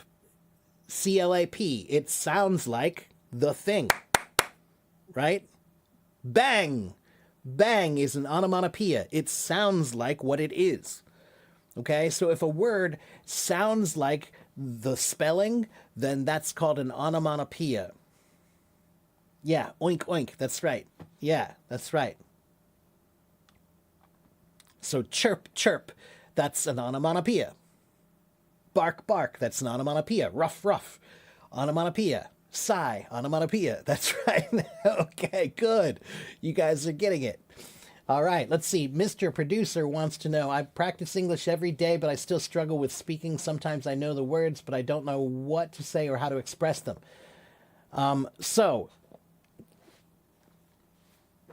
Once again, guys, let me ask you this. Let's try to imagine this for a minute. Think about a philosopher. Any philosopher, it doesn't matter what philosopher. If you know a philosopher, just think about that philosopher, right? Plato, Rene Descartes, Socrates, Kant, whoever you want to think about, Lao Tzu, Confucius, whoever.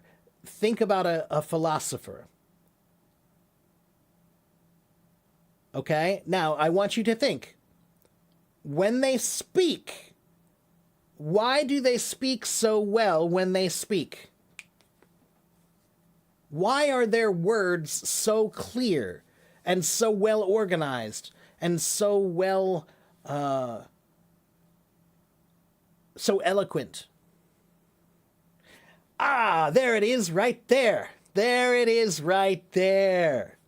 Nario says and Susu says, they think. They think. If you want to sound good when you speak, then you must do some thinking first. That's how it works. All right? And as I've said many, many times, spending time with the language is how you become comfortable. And the number one best way to spend time with the language is by thinking with the language. So, the next time you're walking down the street, think in English about something. Something that you want to talk about later, right? So, maybe there's a new movie that's out, and you want to talk about it with your friends later in English. So can you think about it while you're walking to meet your friends? Can you think about the words you're going to use to practice, to, what was that movie? Was it exciting? Was it boring? Was it interesting? Was it romantic? Was it stupid? What are you going to tell them? Was it really long? Was it short? Did you enjoy it? Right? So, many people say the same question. They say that when they speak, they don't know what words to use, and they feel like they can't express themselves. And that tells me that you haven't thought about it. before. You didn't think first. A philosopher will think about their words first, and then they can say them clearly. Okay? Just like, why do you think that I'm able to give you answers? I have been doing this a long time. So I've thought about my answers a long time. Okay? So that's why if you have a question for me, most of the time I have an answer. It's not like I have to come up with an answer. I already have one. I came up with it a long time ago, and I have thought about it many, many times, and I have said it many, many more times. Okay, so thinking is how you spend more time with the language. And if you spend more time with the language, then you'll feel more comfortable, and that's when you're speaking, you'll be like, oh, I can say it now. I remember what to say because I practice thinking. Okay?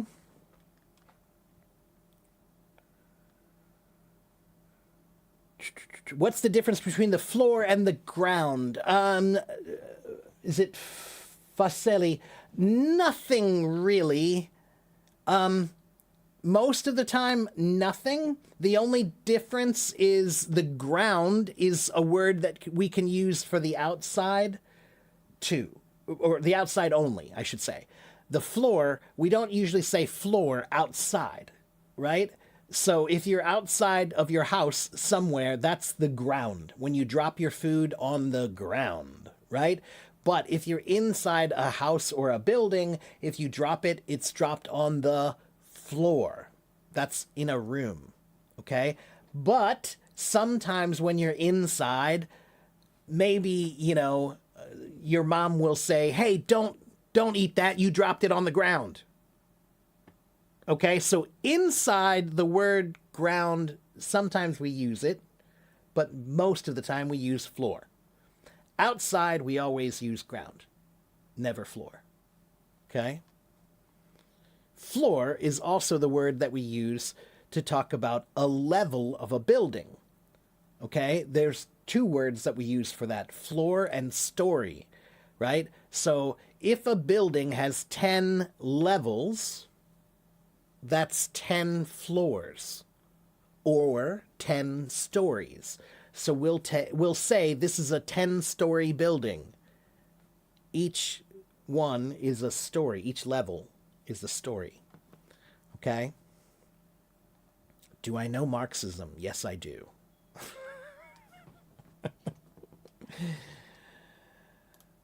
I have a question. When I think, do I need to think grammatically correctly? Nario, that's a good question. And yes and no. Okay? When you're practicing thinking, of course, maybe you might not know the right grammar in the beginning. That's okay. Don't worry too much about the grammar. Just start trying to think, okay? Because what we're trying to do is we're trying to get the words up here so we can play with them, okay? And if you worry too much about the grammar, then you won't be able to play. Because you're worried about the rules too much that you can't play the game, right? So don't worry about the rules too much. Just like with children, right? With children, in the beginning, when you teach them games, we're usually a little bit, loose with the rules, right? Maybe we're not very strict with the rules in the beginning when they're children, because that's okay. You can make some mistakes. You're still learning. Same thing for you. So when you're practicing thinking, if you make some grammar mistakes, that's okay. And when you say them, that's when you'll learn. I don't know why you're so afraid of mistakes. If you're afraid of being embarrassed, that's your problem. That's your problem. Okay? If you're afraid of being embarrassed, that's your problem.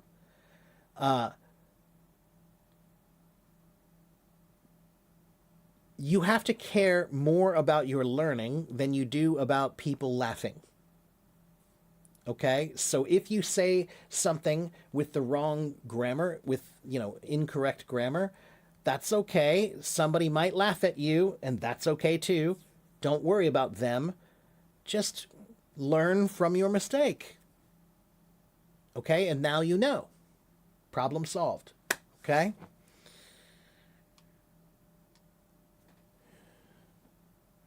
Why does every time I cheer up I lose it? Walid, again, such is life, as the French say, Walid. C'est la vie. C'est la vie means such is life. Life is up and life is down, and life is good and life is bad, and life is always everything. It's never one thing, it's always everything. That means that you can choose to see what you want to see, Walid. If life is always good and life is always bad, then sometimes when you feel it's bad, that's because you chose to feel it's bad. Do you understand? I know that's hard, but it's still a choice.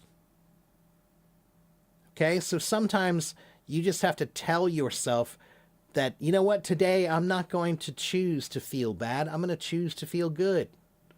Because they're both there. They both exist. Why should I recognize one more than the other? Okay?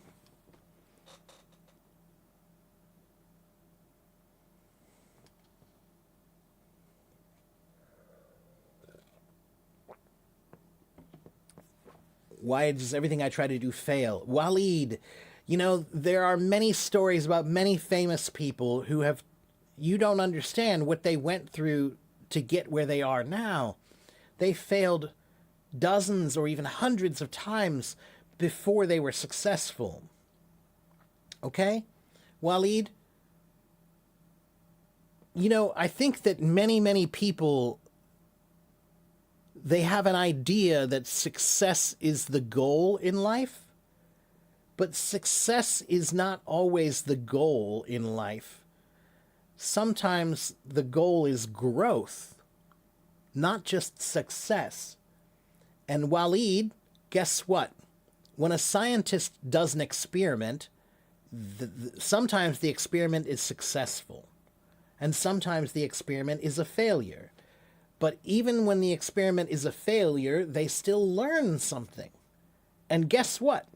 Every scientist will tell you that you can learn a lot more from the things that fail than you do from the things that go exactly like you expect them to.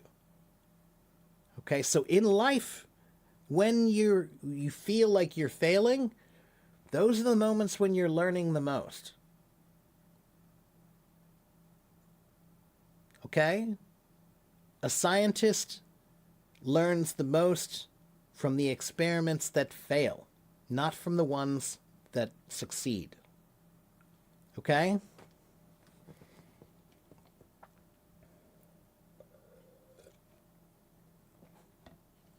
Can we say did with a verb instead of the past? I did go instead of I went. You can. And sometimes we do say that. Like, for example, if maybe your mother is asking you, you know, did you go to the bank and, you know, drop off that money like I asked you to? Right? Did you do that? Your wife is asking you, did you go to the bank and put that money in the bank like I asked you to? And you said, I went. But she didn't hear you. And, or maybe she doesn't believe you and she says, are you sure you went? And you'll say, I did go. So did makes it feel like it's stronger and like you're trying to reinforce what you've already said. So when you say, I went, okay, good.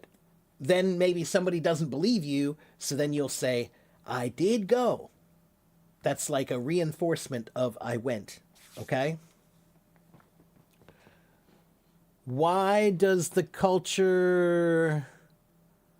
What is that? Indulgences? Do you mean indulgences? I'm not sure what you mean, Faseli. Can you try to ask your question another way?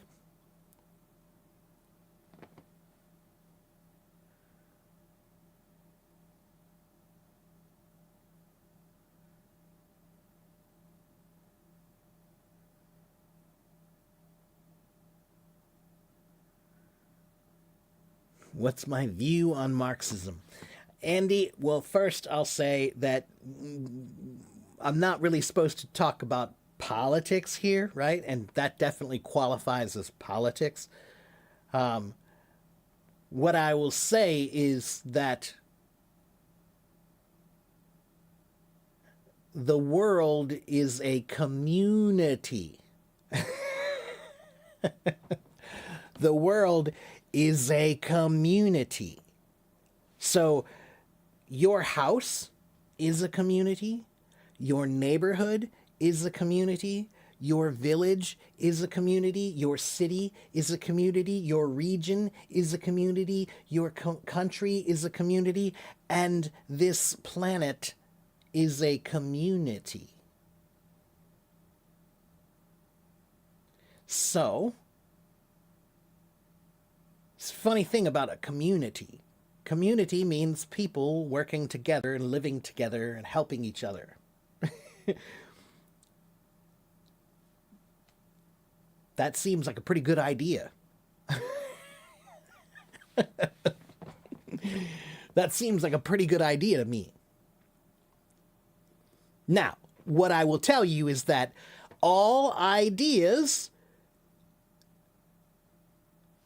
they're stuck in time, right? So that means that this idea, when it was created, it had a lot of merit and it had a lot of value, and it still does, but not entirely, right? So what that means is, as soon as you write words down, now those words have to exist over time. And guess what? Nothing lasts forever. So even the greatest words 10,000 years from now might have no value. Because you don't know what the world will be like in 10,000 years. Right? Okay, so all I'm going to say is that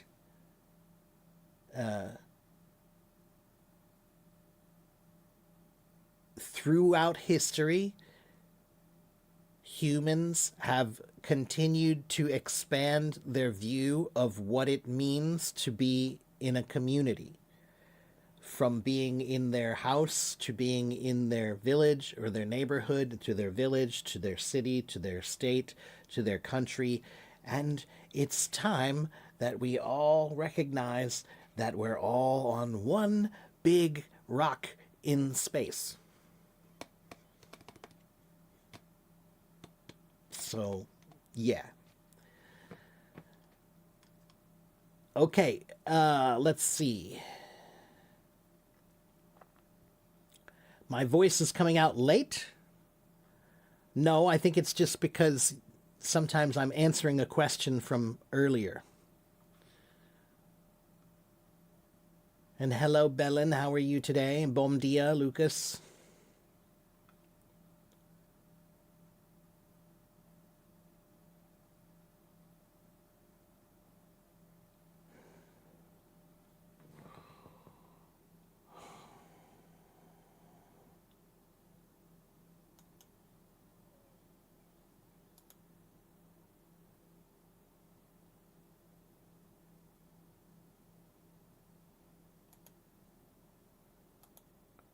Today it's cold in Brazil. All right. Well, stay warm. Lars Ulrich is God. To some people.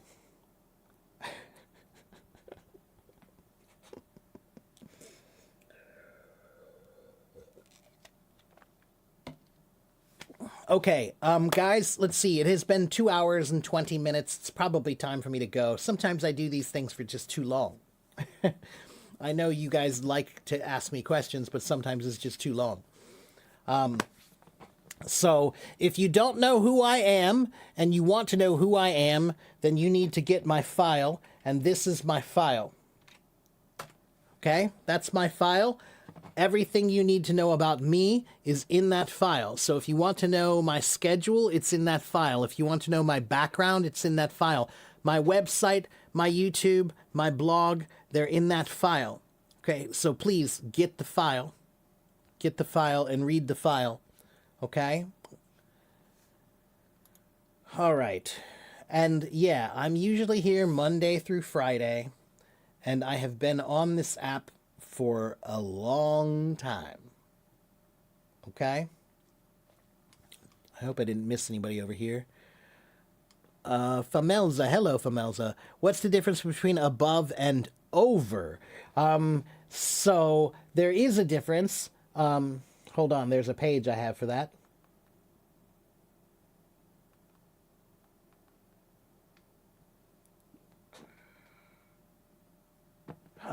So they both mean more than. Above and over both mean more than, but oh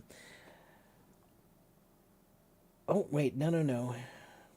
Nah. Sorry.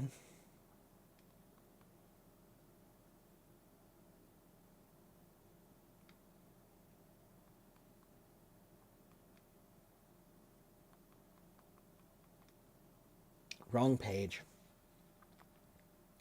Okay. They both describe higher quantities, something that's more, right? But let's see, use more than when you're counting things that are talking about amounts, right? So, for example, any number, right? More than 50 people, more than 100 plates, more than 10 tables, more than 5 items, okay?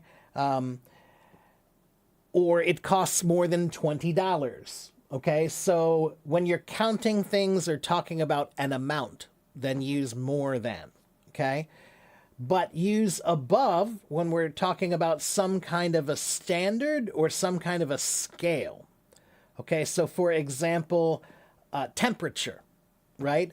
The temperature is above 90 degrees. Now, can you say more than 90 degrees? Yes, you can. You can. That's why this is not really a rule, it's more of a suggestion. All right? So you could say 10,000 feet. You know, if you go more than 10,000 feet or above 10,000 feet. Above 10,000 feet is what we usually say. But you could say more than, right? That's why there are certain parts of this language that are not rules, they're more suggestions. Okay? The plane flew above the clouds, or his performance was above average. Okay? So, in general, use more than for things that are countable, use more than for money and age, and use more than for well, no, that's it. Yeah, so use money for more for age and money and countable things. Use above for temperatures and rank and status. Okay?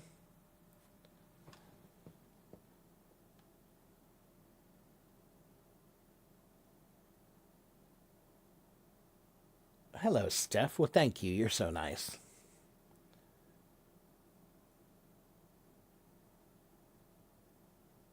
Wow, you guys are too nice. All these compliments.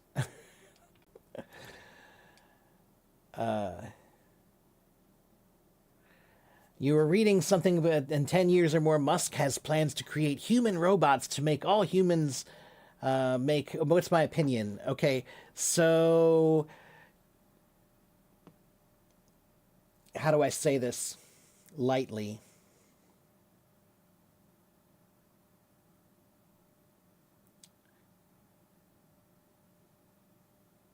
I don't believe a word that Elon Musk says.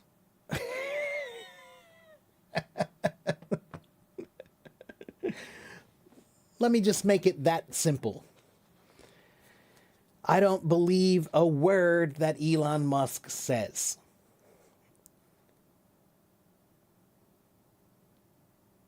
I don't think he's nearly as smart as many people say he is. I think he has marketed himself to be a genius.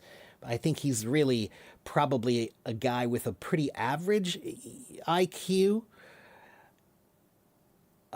but he's very talented at making people believe that he's very smart.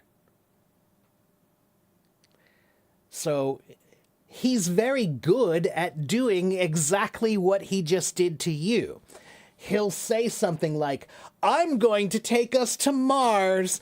I'm going to make robots that will save humanity. I'm going to this. I'm going to that. I'm going to make a train that goes from here to there and you can get there in no time. I'm going to do this. I'm going to do that. That's what he does. And then, do you know why he does that? Do you know why he does that? Because if you say, I'm going to build a house, nobody is really impressed by that. And you have to go get a loan from the bank for that. So you have to go to the bank and they will give you a loan, and it's a small loan, so the bank is going to make most of the money on that loan, and you're going to get some money, but the bank is going to do well. But when you take a big project, a human level project like going to Mars or making, brain implants or robots, when you choose those projects, you get unlimited money. So he realized that if you choose to do these giant projects, you get giant paychecks. That's the secret, is he's a scam artist. I'm not saying he doesn't do some things that benefit humanity. His companies do some things that are good. But I don't think that... How do I say this?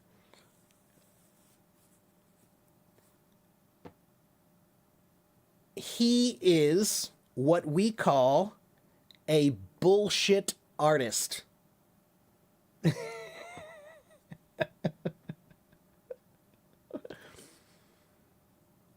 Okay? He's a bullshit artist. He's an artist at telling bullshit. Bullshit means stuff that is nonsense. It's stuff that how do I say this? They're lies. They're lies. He's very businessman. Well, yeah. He's more about the money than anything else. Yeah. He has a great imagination. You know what, Amelia? I don't think he does. If I had $1 trillion, I am certain that I could come up with 1 billion more things to do with that money that would be far more interesting than what he has done.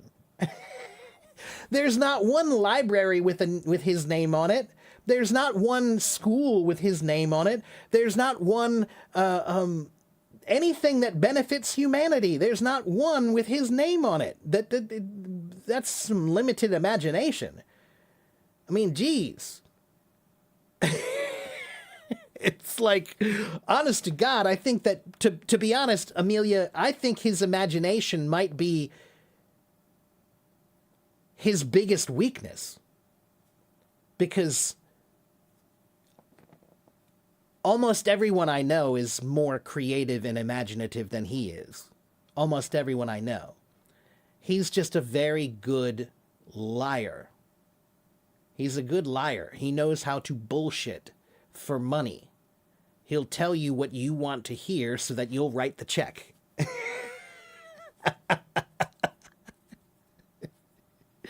I'm going to Mars. Oh, are you? Let me give you some money.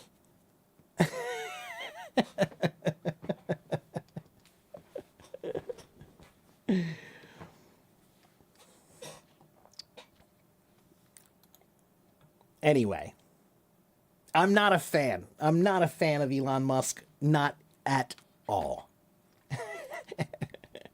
I think he's a jackass. Okay. Set out for Mars. Even if you fail to reach your destination, you'll still walk among the stars. Yeah, that's called a platitude. A platitude means words that you can say that sound really good but mean nothing. Elon Musk is also good at platitudes. He could be a good politician because politicians do this a lot too. politicians do exactly what he does, right? What do politicians do? Politicians say, I'm going to fix this, and I'm going to fix this, and we're going to do great things together. Right? And that's what he's doing too. Right? So he's just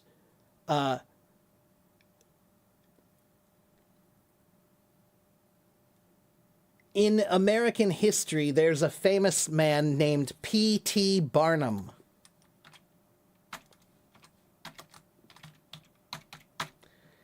P.T. Barnum. P.T. Barnum was the he was the owner of a big circus. The circus was called the Barnum and Bailey's Circus.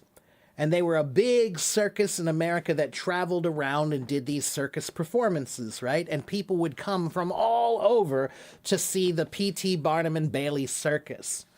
Okay? But why was his circus so famous? Because P.T. Barnum was a master at telling people things that they wanted to hear. He was a master at saying things that made you go like, oh, I have to see this.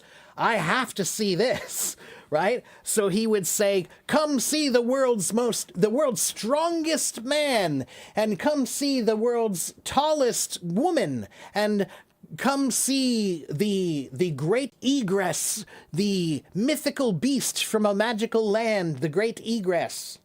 He would talk about how his circus had these amazing things and you have to come see them. So, for example, he would say, you must see the egress. You've never seen an egress like this before. This is the most amazing egress in the world. Come see the egress. And you would buy a ticket. Right? You'd buy a ticket. Oh, look, we're going to see the egress. And they would say, right this way. Come, come, come, see the egress.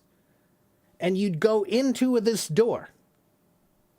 Right? You'd walk in the door. And when you come out the door, you'd look behind you. And behind you, there'd be a sign that would say egress. Egress means exit. Come see the egress. It's the greatest egress you've ever seen in your life. Come see it right this way. Don't miss the egress. Come see the egress. And you hear him and you say, oh my God, I don't know what an egress is, but I have to see it. I want to see this egress. What is that? I don't know what it is. Let's go see.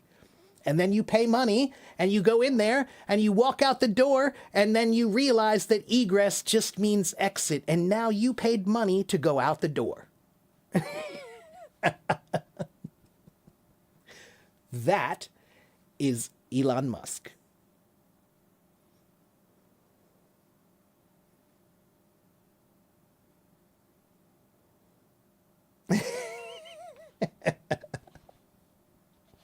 The Great Egress. The Great Egress. That's him. He's a scam artist. All right. That's just my opinion. You don't have to agree with me, but I'm just not a fan. I think he's a jackass.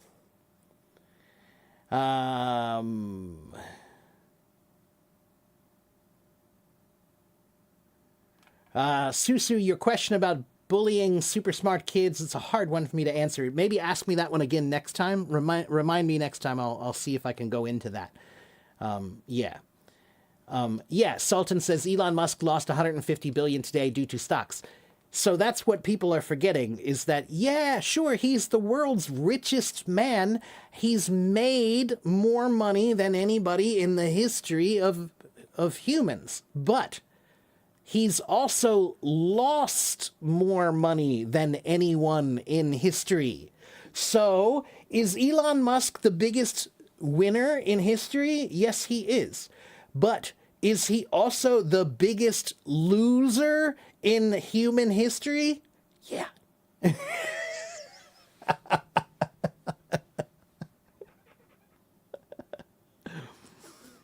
Okay? He's lost more money than anybody in human history. So he is the biggest loser of all time. Okay, let's see. The Earth will endure anything. That's why we're still here. Mars won't endure us, and we'll never get there. Well, I agree with your second statement about we probably won't get to Mars, or if we do, we're not going to colonize Mars, not for another 1,000 years. That's how long it will take for us to be able to get to Mars and turn Mars into a livable planet. It will take at least that long. And that's why I'm telling you that he's a liar, because he knows that. He knows that going to Mars is not something that will happen in 50 years. It won't happen in 100 years. It will likely happen in 1,000 years, but not before that. And many, many, many, many things could happen before 1,000 years, right? The whole world could blow up before then. So he knows that too.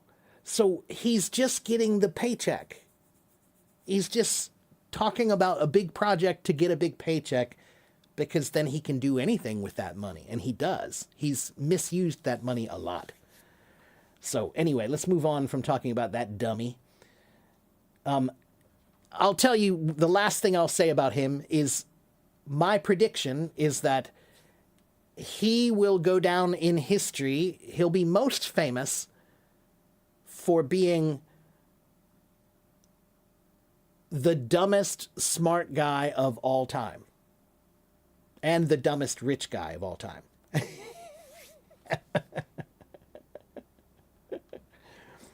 So he's smart, but he's the dumbest smart guy of all time. I have never in my life ever seen a smart guy who is so stupid. It's really amazing. It's impressive.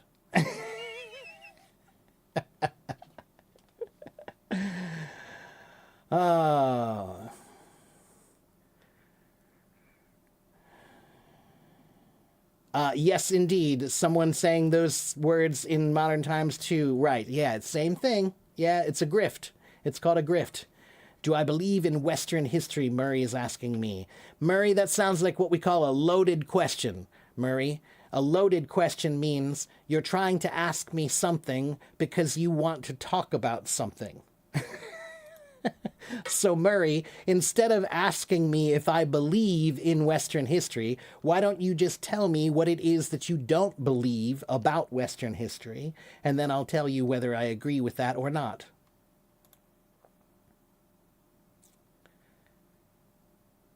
He copied my face? No, I'm more handsome.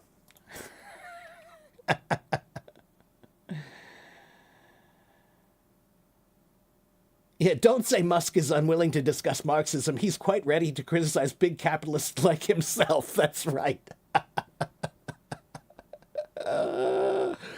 Yeah, anyway. All right. Okay. Abdelhamid.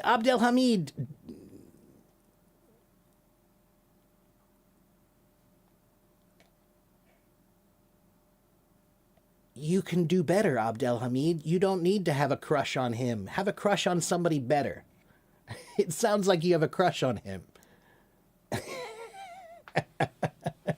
He is. He's a tech feudal lord. That's exactly what it is. He is a tech feudal lord. That's what he is and what he wants to be. Yeah. So, anyway. Why do I like him so much? Well, he makes it easy. He makes it easy. Also, because he doesn't know how to shut up. He's very similar to another person that's famous in America right now. They both are incapable of shutting up. They are incapable of being quiet. Not Obama. No, I'm not talking about Obama. His dad is, because his dad is rich. No, his dad is also a complete asshole. If you've ever seen any interviews about his dad, if you see interviews about his dad, you'll feel a little bit sorry for Elon. And I do. I think that Elon became a bad person partly because he has a terrible father. His father is really, really messed up in so many ways. And when you have a messed up person having children, their children will be messed up too, probably. There's a very good chance. So, his father is sick. Ew, what a creep. His father is the very definition of the creepy guy. Creepy, creepy, creepy guy. Like, you would never want, you know, your wife or your girlfriend or your mother to be in a bar near him, you know, because he'd be putting things in their drinks. He's that kind of a creepy guy. He's weird. Anyway.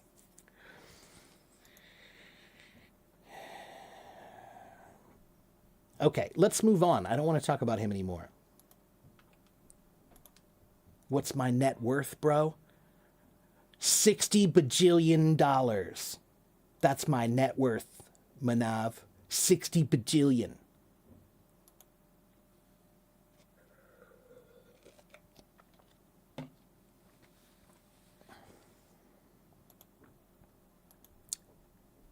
Okay, guys, it has been 2 hours and 43 minutes, and I am hungry. My stomach is making noises, and you can hear it on the microphone, and I don't like that.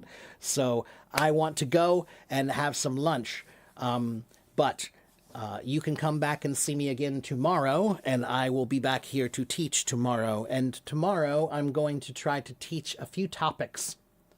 Today I went over many, many websites that you can use to help you study English by yourself. Tomorrow, I think I'm going to go over a few chapters from my book. Okay? All right. So, have a good morning, have a good afternoon, have a good evening, wherever you live in the world. And always forget that I can't stand Elon Musk.